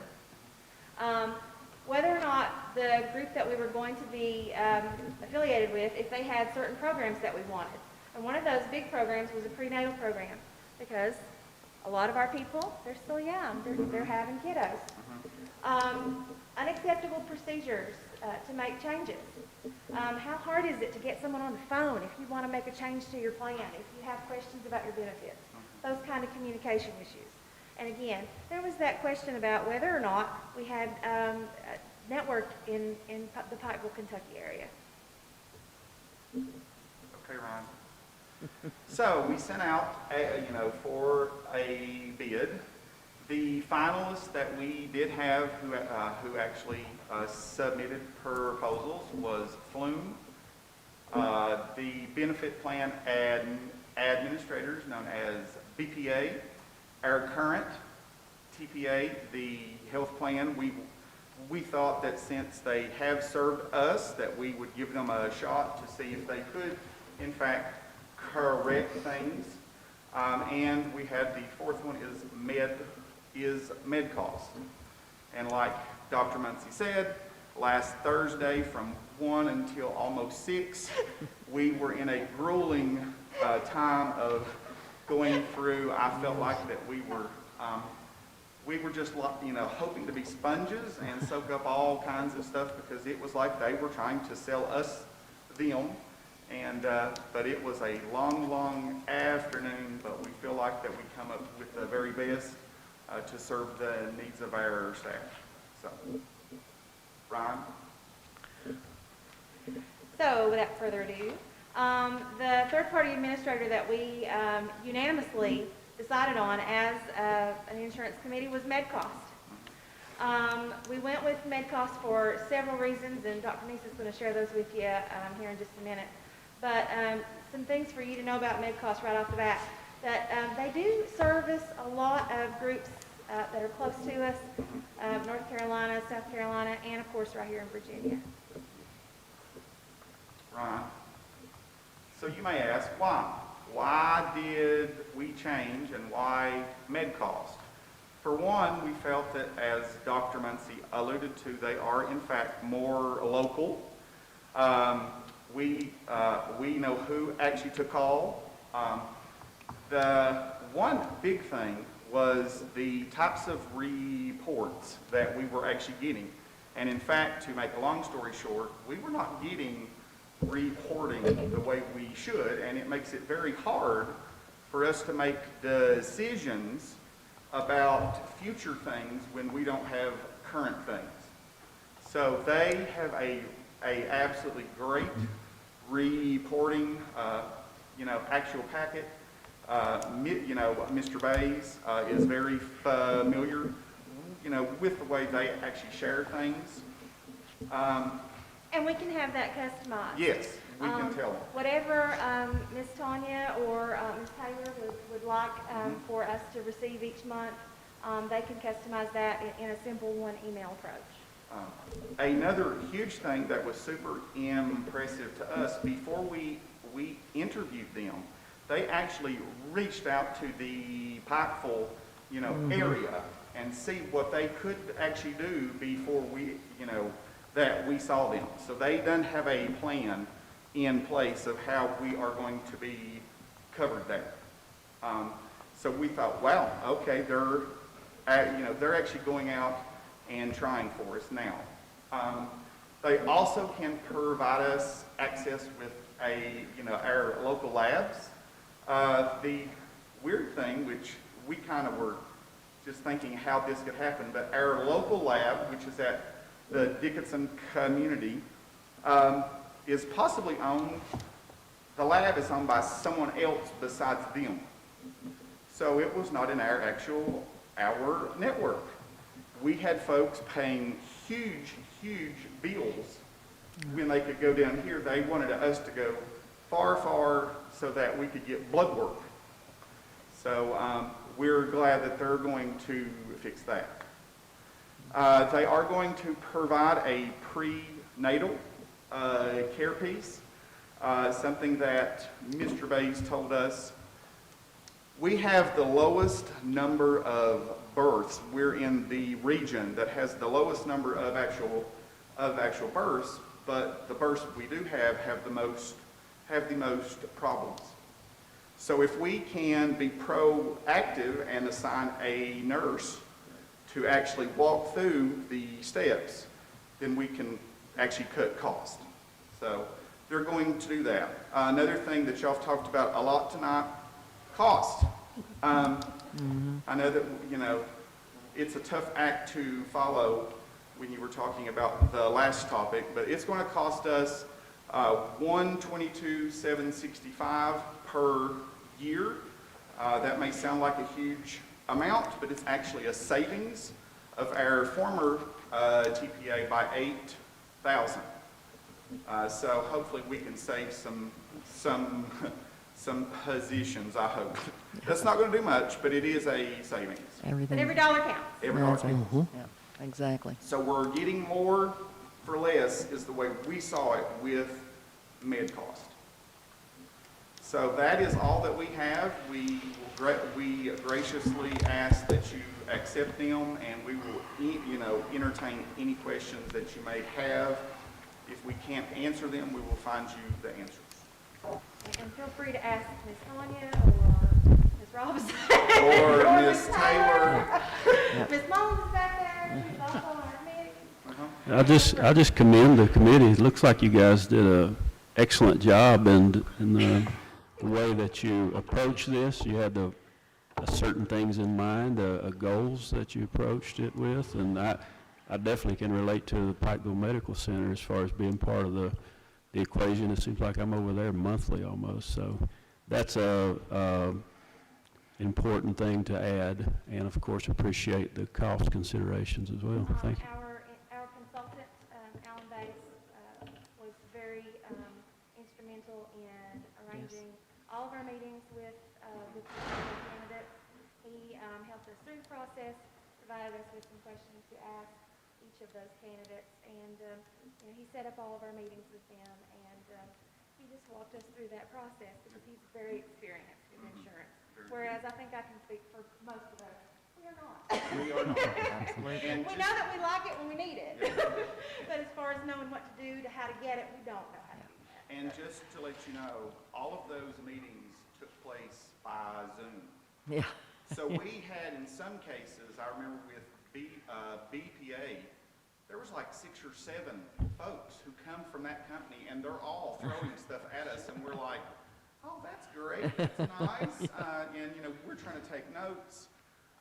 So I do want to actually commend the central office staff, because I think that these, folks, where we lacked some things and had problems with the former, I know especially the folks that we had before and now, if it was not for them, we wouldn't know what to go and look forward.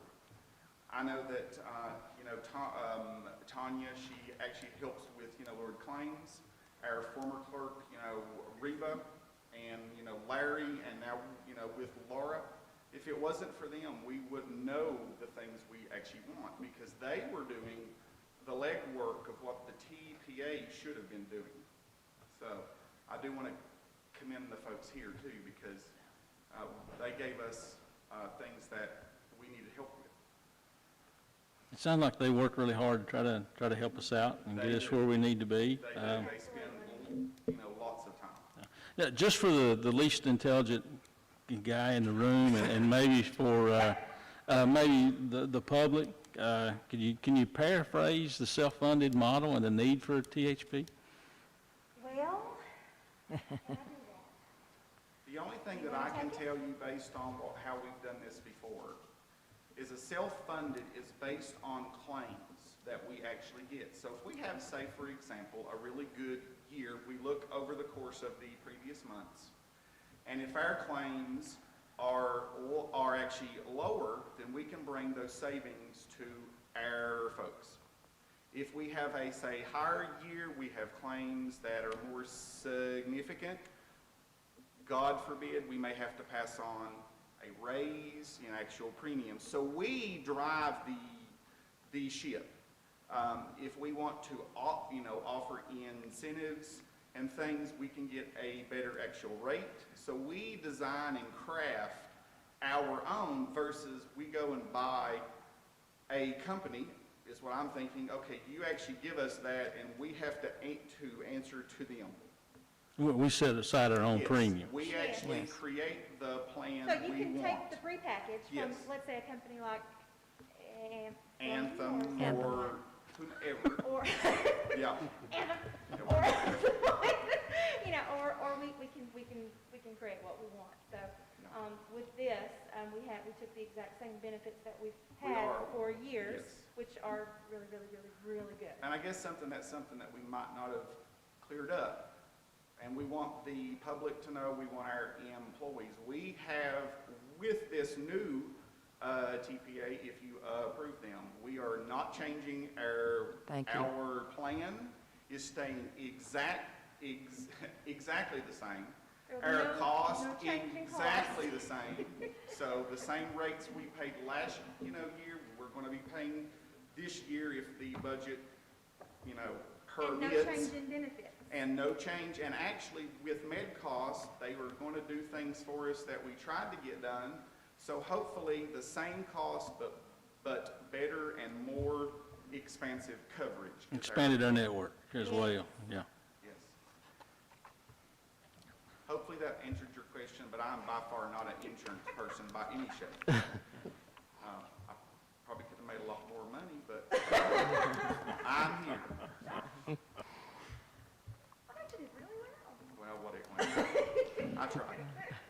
Thank you very much. As I said, I graciously volunteered them, so I think you're recommending, the insurance Yes. committee We is are. recommending on Again, behalf of the from insurance. everyone on our committee, it was a unanimous vote Unanimous vote. that we make this switch to MedCost. We really liked their approach. They were very hands-on with us in our meeting, and they seemed very approachable to us. And I feel that they will be very easy for our central office liaisons to work with, and for also our staff, our clientele to work with. And I think they're a sufficient size. I think a problem that we didn't kind of allude to, but we talked after the previous TPA, I'm not sure they were big enough to actually handle a group our size. They tried. Their staff, I think for prenatal, they just had like one nurse is all. And MedCost is the second largest TPA in the state of Yes. Virginia, so. So we think that this group will manage our healthcare plan in a better, more robust way of if we need something, they know where to go and find it for us. So we feel confident that they can do it. We may come back in 2 or 3 years and say, okay, we're changing to somebody else. But we feel this is the best choice. I move we approve this recommendation and third-party administrator. Second. All those in favor, please say yes. Yes. Aye. Yes. Seems like y'all been very thorough. Thank you Motion very much. carries. Thank you very much. Thank you. Thank you. You have mine, Doc. Okay. We might have had a micro, oh, there it is. Never mind. All right, we're ready. Discussion of the DCPS FY21 school audit funds. Mrs. Taylor.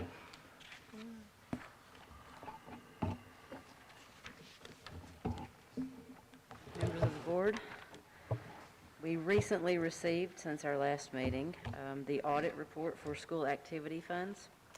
Ms. Taylor, do you want to speak a little bit closer to that? Yeah, there you go. Can you hear me now? Thank you. Rutherford Moss and Company completed the audit for the year ending 6/30/2020 for school activity funds. A copy of this has been distributed to each of you. I'm not going to go through it word for word, but I do encourage you to take a look through it. It does individually list all of our schools and their activity funds as of that June 30th, 2020 date. There is a page that says Independent Auditor's Report is behind your title, Table of Contents page. I just wanted to point out at the bottom of that page there is a heading that says Opinion. And this says, in our opinion, the accompanying combining statement of cash receipts and disbursements presents fairly in all material respects the recorded cash transactions of the school activity funds of the Dickinson County Public Schools for the year ended June 30th, 2020, in accordance with the cash basis of accounting described in Note 1. So what that means is that Auditor Moss has audited those school activity funds and has determined that they are accurately presented and in accordance with accounting principles, and that is what is called an unmodified opinion, which is the best opinion that you can hope for in an audit. And if you will go to the back, there is another letter, and I think it is the last 2 pages. And it is also another letter from Rodford Moss and Company. And this is the Independent Auditor's Report on Internal Control over Financial Reporting and Compliance. About 3/4 of the way down that page, you will see an indented paragraph. It says, in general, internal controls are designed to safeguard assets and help prevent losses from employee dishonesty or error. A fundamental concept of internal control is the separation of duties. The basic premise of this concept is that no one employee should have access to both collecting cash receipts and making cash disbursements, or to all phases of a transaction. Due to the limited size of the staff at the schools, a proper separation cannot be established and maintained. Due to the decentralized nature of cash collections, it is not practical or cost beneficial to establish adequate internal accounting controls to ensure that all cash receipts are recorded. This is a common situation among school activity funds and similar organizations. So what they are pointing out here is that they have noted deficiencies in internal controls that are considered to be a material weakness. However, it is a common and known issue and not one that you are expected to overcome as per the unmodified opinion that they issued. So does anybody have any questions about that? We, of course, going forward, the public school system has been aware of that. It's a staffing issue, and it's not something that you can easily overcome. We can look at mitigating factors going forward, but only if they are cost beneficial. And school audits occur each year, and so Yes. we are now getting ready for next year's We are. budget, or this year's current budget audit. Okay. That's all I've got, if there are no other questions. Thank you so much, Ms. Taylor.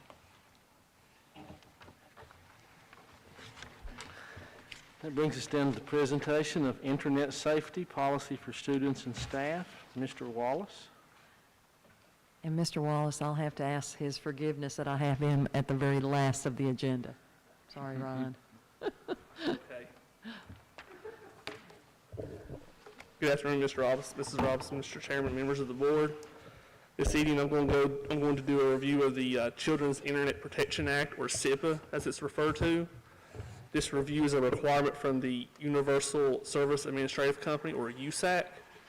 USAC funds our E-rate program. This program helps us fund communication services and products such as our internet service and other networking services throughout the campus. The E-rate program makes these services more affordable to schools like us.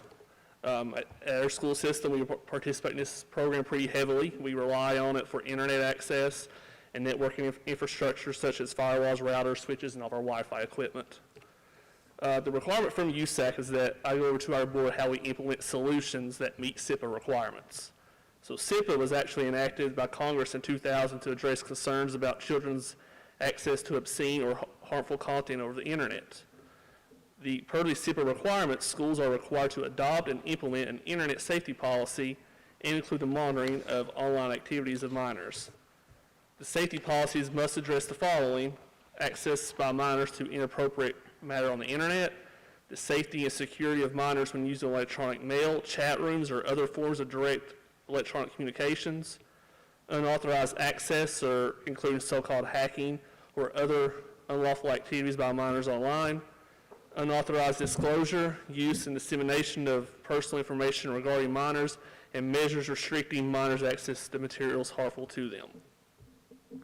So as the first part of this internet safety, at the moment, in each of our elementary schools, all of our computer lab teachers teach internet safety during their on-court classes to every student in the county.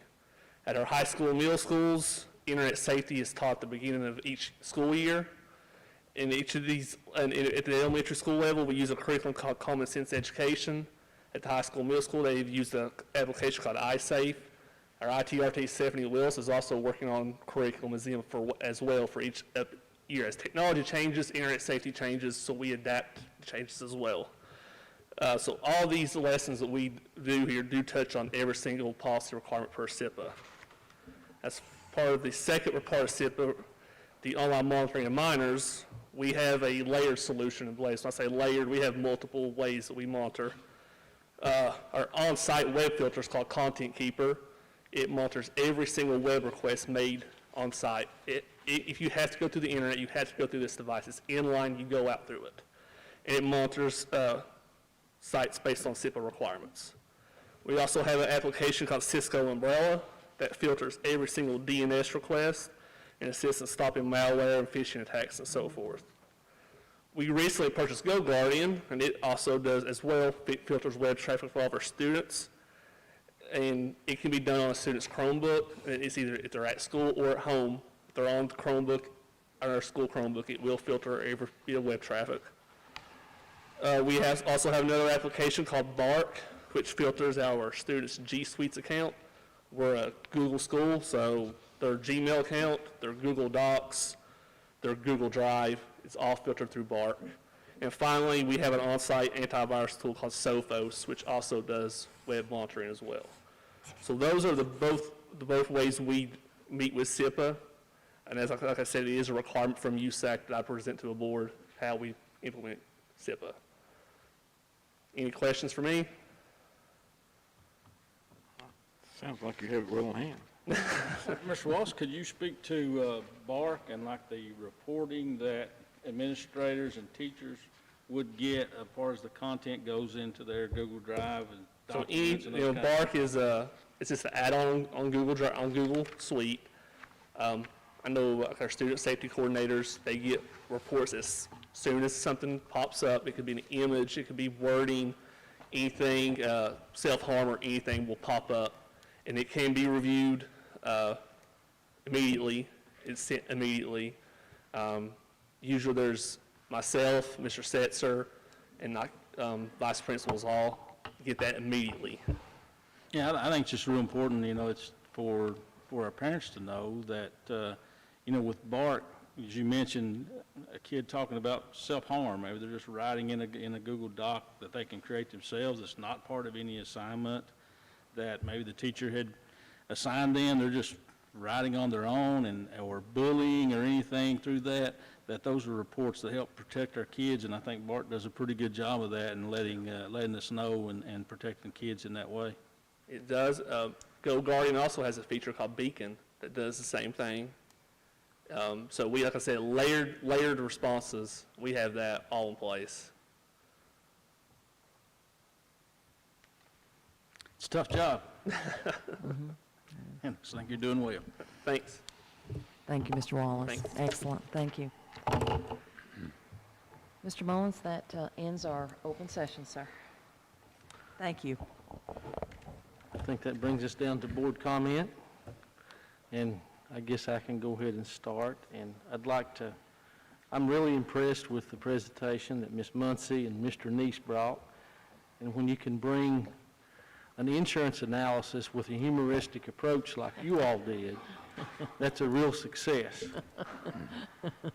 I'd also like to say that I'm just so impressed with the Beta Club and all of its successes and what they've been able to do. That is such a blessing. And I'm just really proud to be a part of our school system.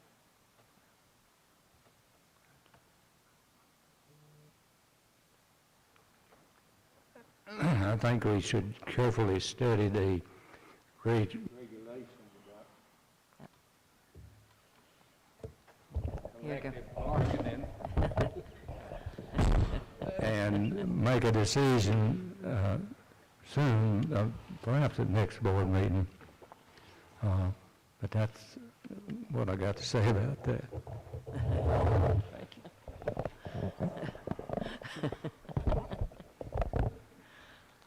Well, you know, we've seen some incredible things with the beta group. For me, the thing that sticks out in my mind, and maybe the story of the night, is the startup with our students. Now, that's such an incredible thing, and it made me think back a couple of years ago, looking at a product that I think it's electronic hall passes and for schools, and a student who was in about 11th grade at the time created these things, started his own company, and going, and to see this playing out live.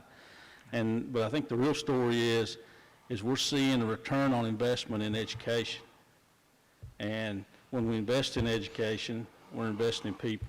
And here this company and this startup is going to here. And, you know, it's not there yet, but I expect them to be wildly successful and, you know, be a real asset to our community. And, you know, it's development for us, and it's real exciting, and it's going to be real exciting to follow what they do.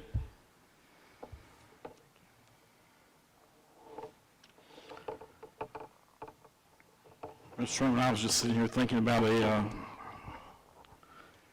when our superintendent was reading off all the stats and things regarding our school population, and a little bit of a, I guess, rendition of we have all the good things, good news, and I don't think we talk about that enough. And the fact is, there are so many people that affect the outcomes here that actually some of them don't really know Dickinson County or its history, and neither do they care. And I think some of the younger folks, I had 9 years, maybe I think 150-year celebration will come up. Maybe they'll take more attention then. When the 100-year came up in 1980, there was a huge celebration, and people celebrated the history of the county and the people of the county. And if you drive up through Moore, you see a sign over there that says says Buffalo School, and it's a historical marker there. And I think back to all the schools and try to associate the people and the times. Every ridge had a school. There was probably 50-some or 60-some schools in Dickinson County at one time. And usually had one teacher there that taught. They didn't have a kindergarten back then, but they taught 1st through 7th grade, and they taught all subjects. Some people, I think, still have the idea that teachers are interchangeable, that they can teach everything. Well, this gentleman that was here earlier and all the others, that's not true. Attrition, you can't replace by attrition in the school division. You have to have all kinds of certifications in the special education, in the primary grades, and in the intermediate grades, and in the middle school, and in the high school. You can't replace an advanced algebra teacher with a history teacher, for example, or vice versa. It's complicated business. It is an expensive business. I think through that history, you know, you had a Fremont High School, where part of the church is, over the hill there at Fremont. Fremont High School, I remember R.C. Miller and Paddlefoot Stanley. His name wasn't, I can't remember his first name, E.B. Stanley. He left Dixon County and went to Washington County and named a school for him over there. You know, that's the kind of people we had. In my time, that goes back to 1957. I think that most of those minimum schools were still in place, and I think the last of that was in the 1960s. I think Lone Fork was built in 1967, I think, and I think they and Sand Lake might have been built close together. But I can remember a time that I think there were, out of the 5 or 6 schools, they were headed by World War II veterans or veterans of the Korean War. A lot of the teachers were veterans of World War II or the Korean conflict back in the that time period, 50s and 60s and 70s. I know Mr. Ivory Steffi, who I dearly loved and whom we lost this past year. He was a Korean War veteran. A lot of those guys coached Little League teams around here. I mean, they added to all the development of all of our folks. And we were in primitive times. In the 50s, teachers didn't have, they barely had a blackboard and chalk. They, one person went to every school in the county to show films, to make sure that every child in the county got to see, you know, a video of some sort, technology. It was primitive, but how proud we were. And we, frankly, thrived on producing good young men and women, sons and daughters who loved their mothers and fathers, got to know their grandfathers, those who were lucky, and grandmothers, and loved by them. We pass all that by today, and the role the schools play in that process, and the role the parents play. It's all different, but it's still, you have to have the same outcome. We've sent some of the best out there is in this world throughout our history. Buffalo's a log cabin. That, per capita, that school probably sent more doctors and lawyers out into this world than any other school in the area around us, in this county or any other county around us. If you went back to 1880, some of us have to go to Lebanon to find our family history. Others have to go to Grundy. Others had to come to Wise. The world is different, but as far as teachers, the one thing those guys in 1880 didn't have to worry about, and 1900 for that matter, about school buses, they didn't have them. Schools didn't have running water up Open Fork, they had outdoor toilets, and I don't know where they did too. They let Deaconess Benz for the Episcopal Church run the school over there. They let her run the school. She got legal status from the Commonwealth of Virginia because the schools got so overcrowded during that time. And they were not, you know, most of them had outdoor privies and had a spring or a well. And I think back at all those people that, you know, to where we are today. And all the good people that made all the sacrifices. And I think, as far as the school division, as a student from 1956 to 1969, 1957 to 69, and then as an employee from 1973 until 2007, and I saw a lot of those changes and the good that came, and I saw all the good people. Almost all of my teachers, I would classify almost all as excellent. My bus drivers, we had the safest record around over some of the worst roads in the country, much less the county. Oh, what a great job they did. Special education wasn't here until 1973. Kindergarten wasn't here until 1973. Pre-K came much, much later. We've seen all these people come and go, and when she read that, when Ms. Robinson read all those things, and I got to thinking about the numbers and the benefits. I can remember the insurance and the terrible fight we've had. It was the best insurance in probably Virginia at that time, New York Life, best I remember. We were one of the first that had an excellent insurance. That came in the 70s, I believe. I think at some point in the early 70s. Teachers sure at one time held contracts. I don't know if that story ought to be told. That was the first year I taught, and I got through it and not turned mine in. They did that. The leadership of the DEA and the guys from Richmond came down, and guess what? They didn't spend the night in Dickinson County. They got scared and went to Wiles County. That's a fact. What all we came through, that's 50 years ago, give or take a year or two. And I saw us fight the fight. it's not just for teachers and employees. I'd love to see all those employees make a living wage and have insurance. I wish we could afford all of that. I wish we could do whatever we could do to make life better for those people that we depend on to serve our children on a daily basis. Every day in and day out, year after year, on and on and on.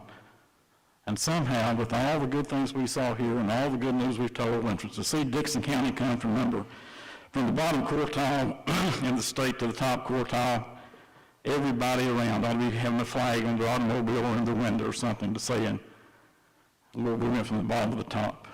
And we have. And now, look what we face. Things ought to be different. Things ought to be better. Our folks take care of these children in a good way, and they've shown it, they've proven it, exemplified it here tonight. But every single day, they watch after and care for. And they deserve being treated like honorable, decent employees of an organization that ought to be honorable and decent in every regard in the courthouse and the schoolhouse and every house. We need to have people out here that have respect for each other.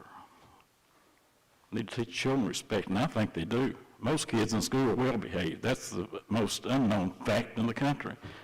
The smallest percent get most of the attention sometimes, but most people, the overwhelming majority, are good, decent people in every way. We need to remember that. We need to support our people in every way we can. These parents and grandparents and caregivers, they're in the strain just like all of our teachers and other employees are. We need to remember that and all kind of support each other. And try to get back on the kind of people that I say that, I think back, I'm not as young as I once was apparently. Most of those folks, many of them have gone to the other side. But I tell you this, the people we have represented in our schools today, and I know a bunch of them, they remind me of those people back then.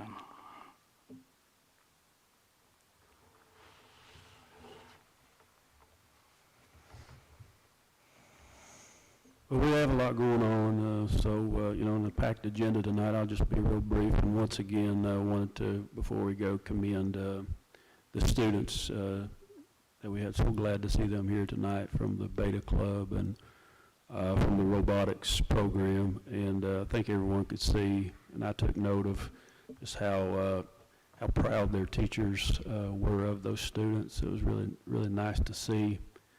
And, I'm proud. I think as a county we can be proud of our staff. So I'll just leave it at that. Thank you. Thank you. Thank you. At this time, we will now go into closed session. Pursuant to Section 2.2-3711, Paragraph A of the Code of Virginia, there will be a closed meeting for the purpose of 1, employment issues relating to discussion or consideration of specific individuals for employment as pre-K through 6th grade teachers, special education teachers, substitutes, transfers, FMLA requests, resignations, retirement requests, post and advertise. And 2, to consult with legal counsel pursuant to Virginia Code Section 2.2-3711, A178 of the Code of Virginia. Is there a motion to go into closed session? So moved. All those in favor? Aye. Yes. We're now in closed session.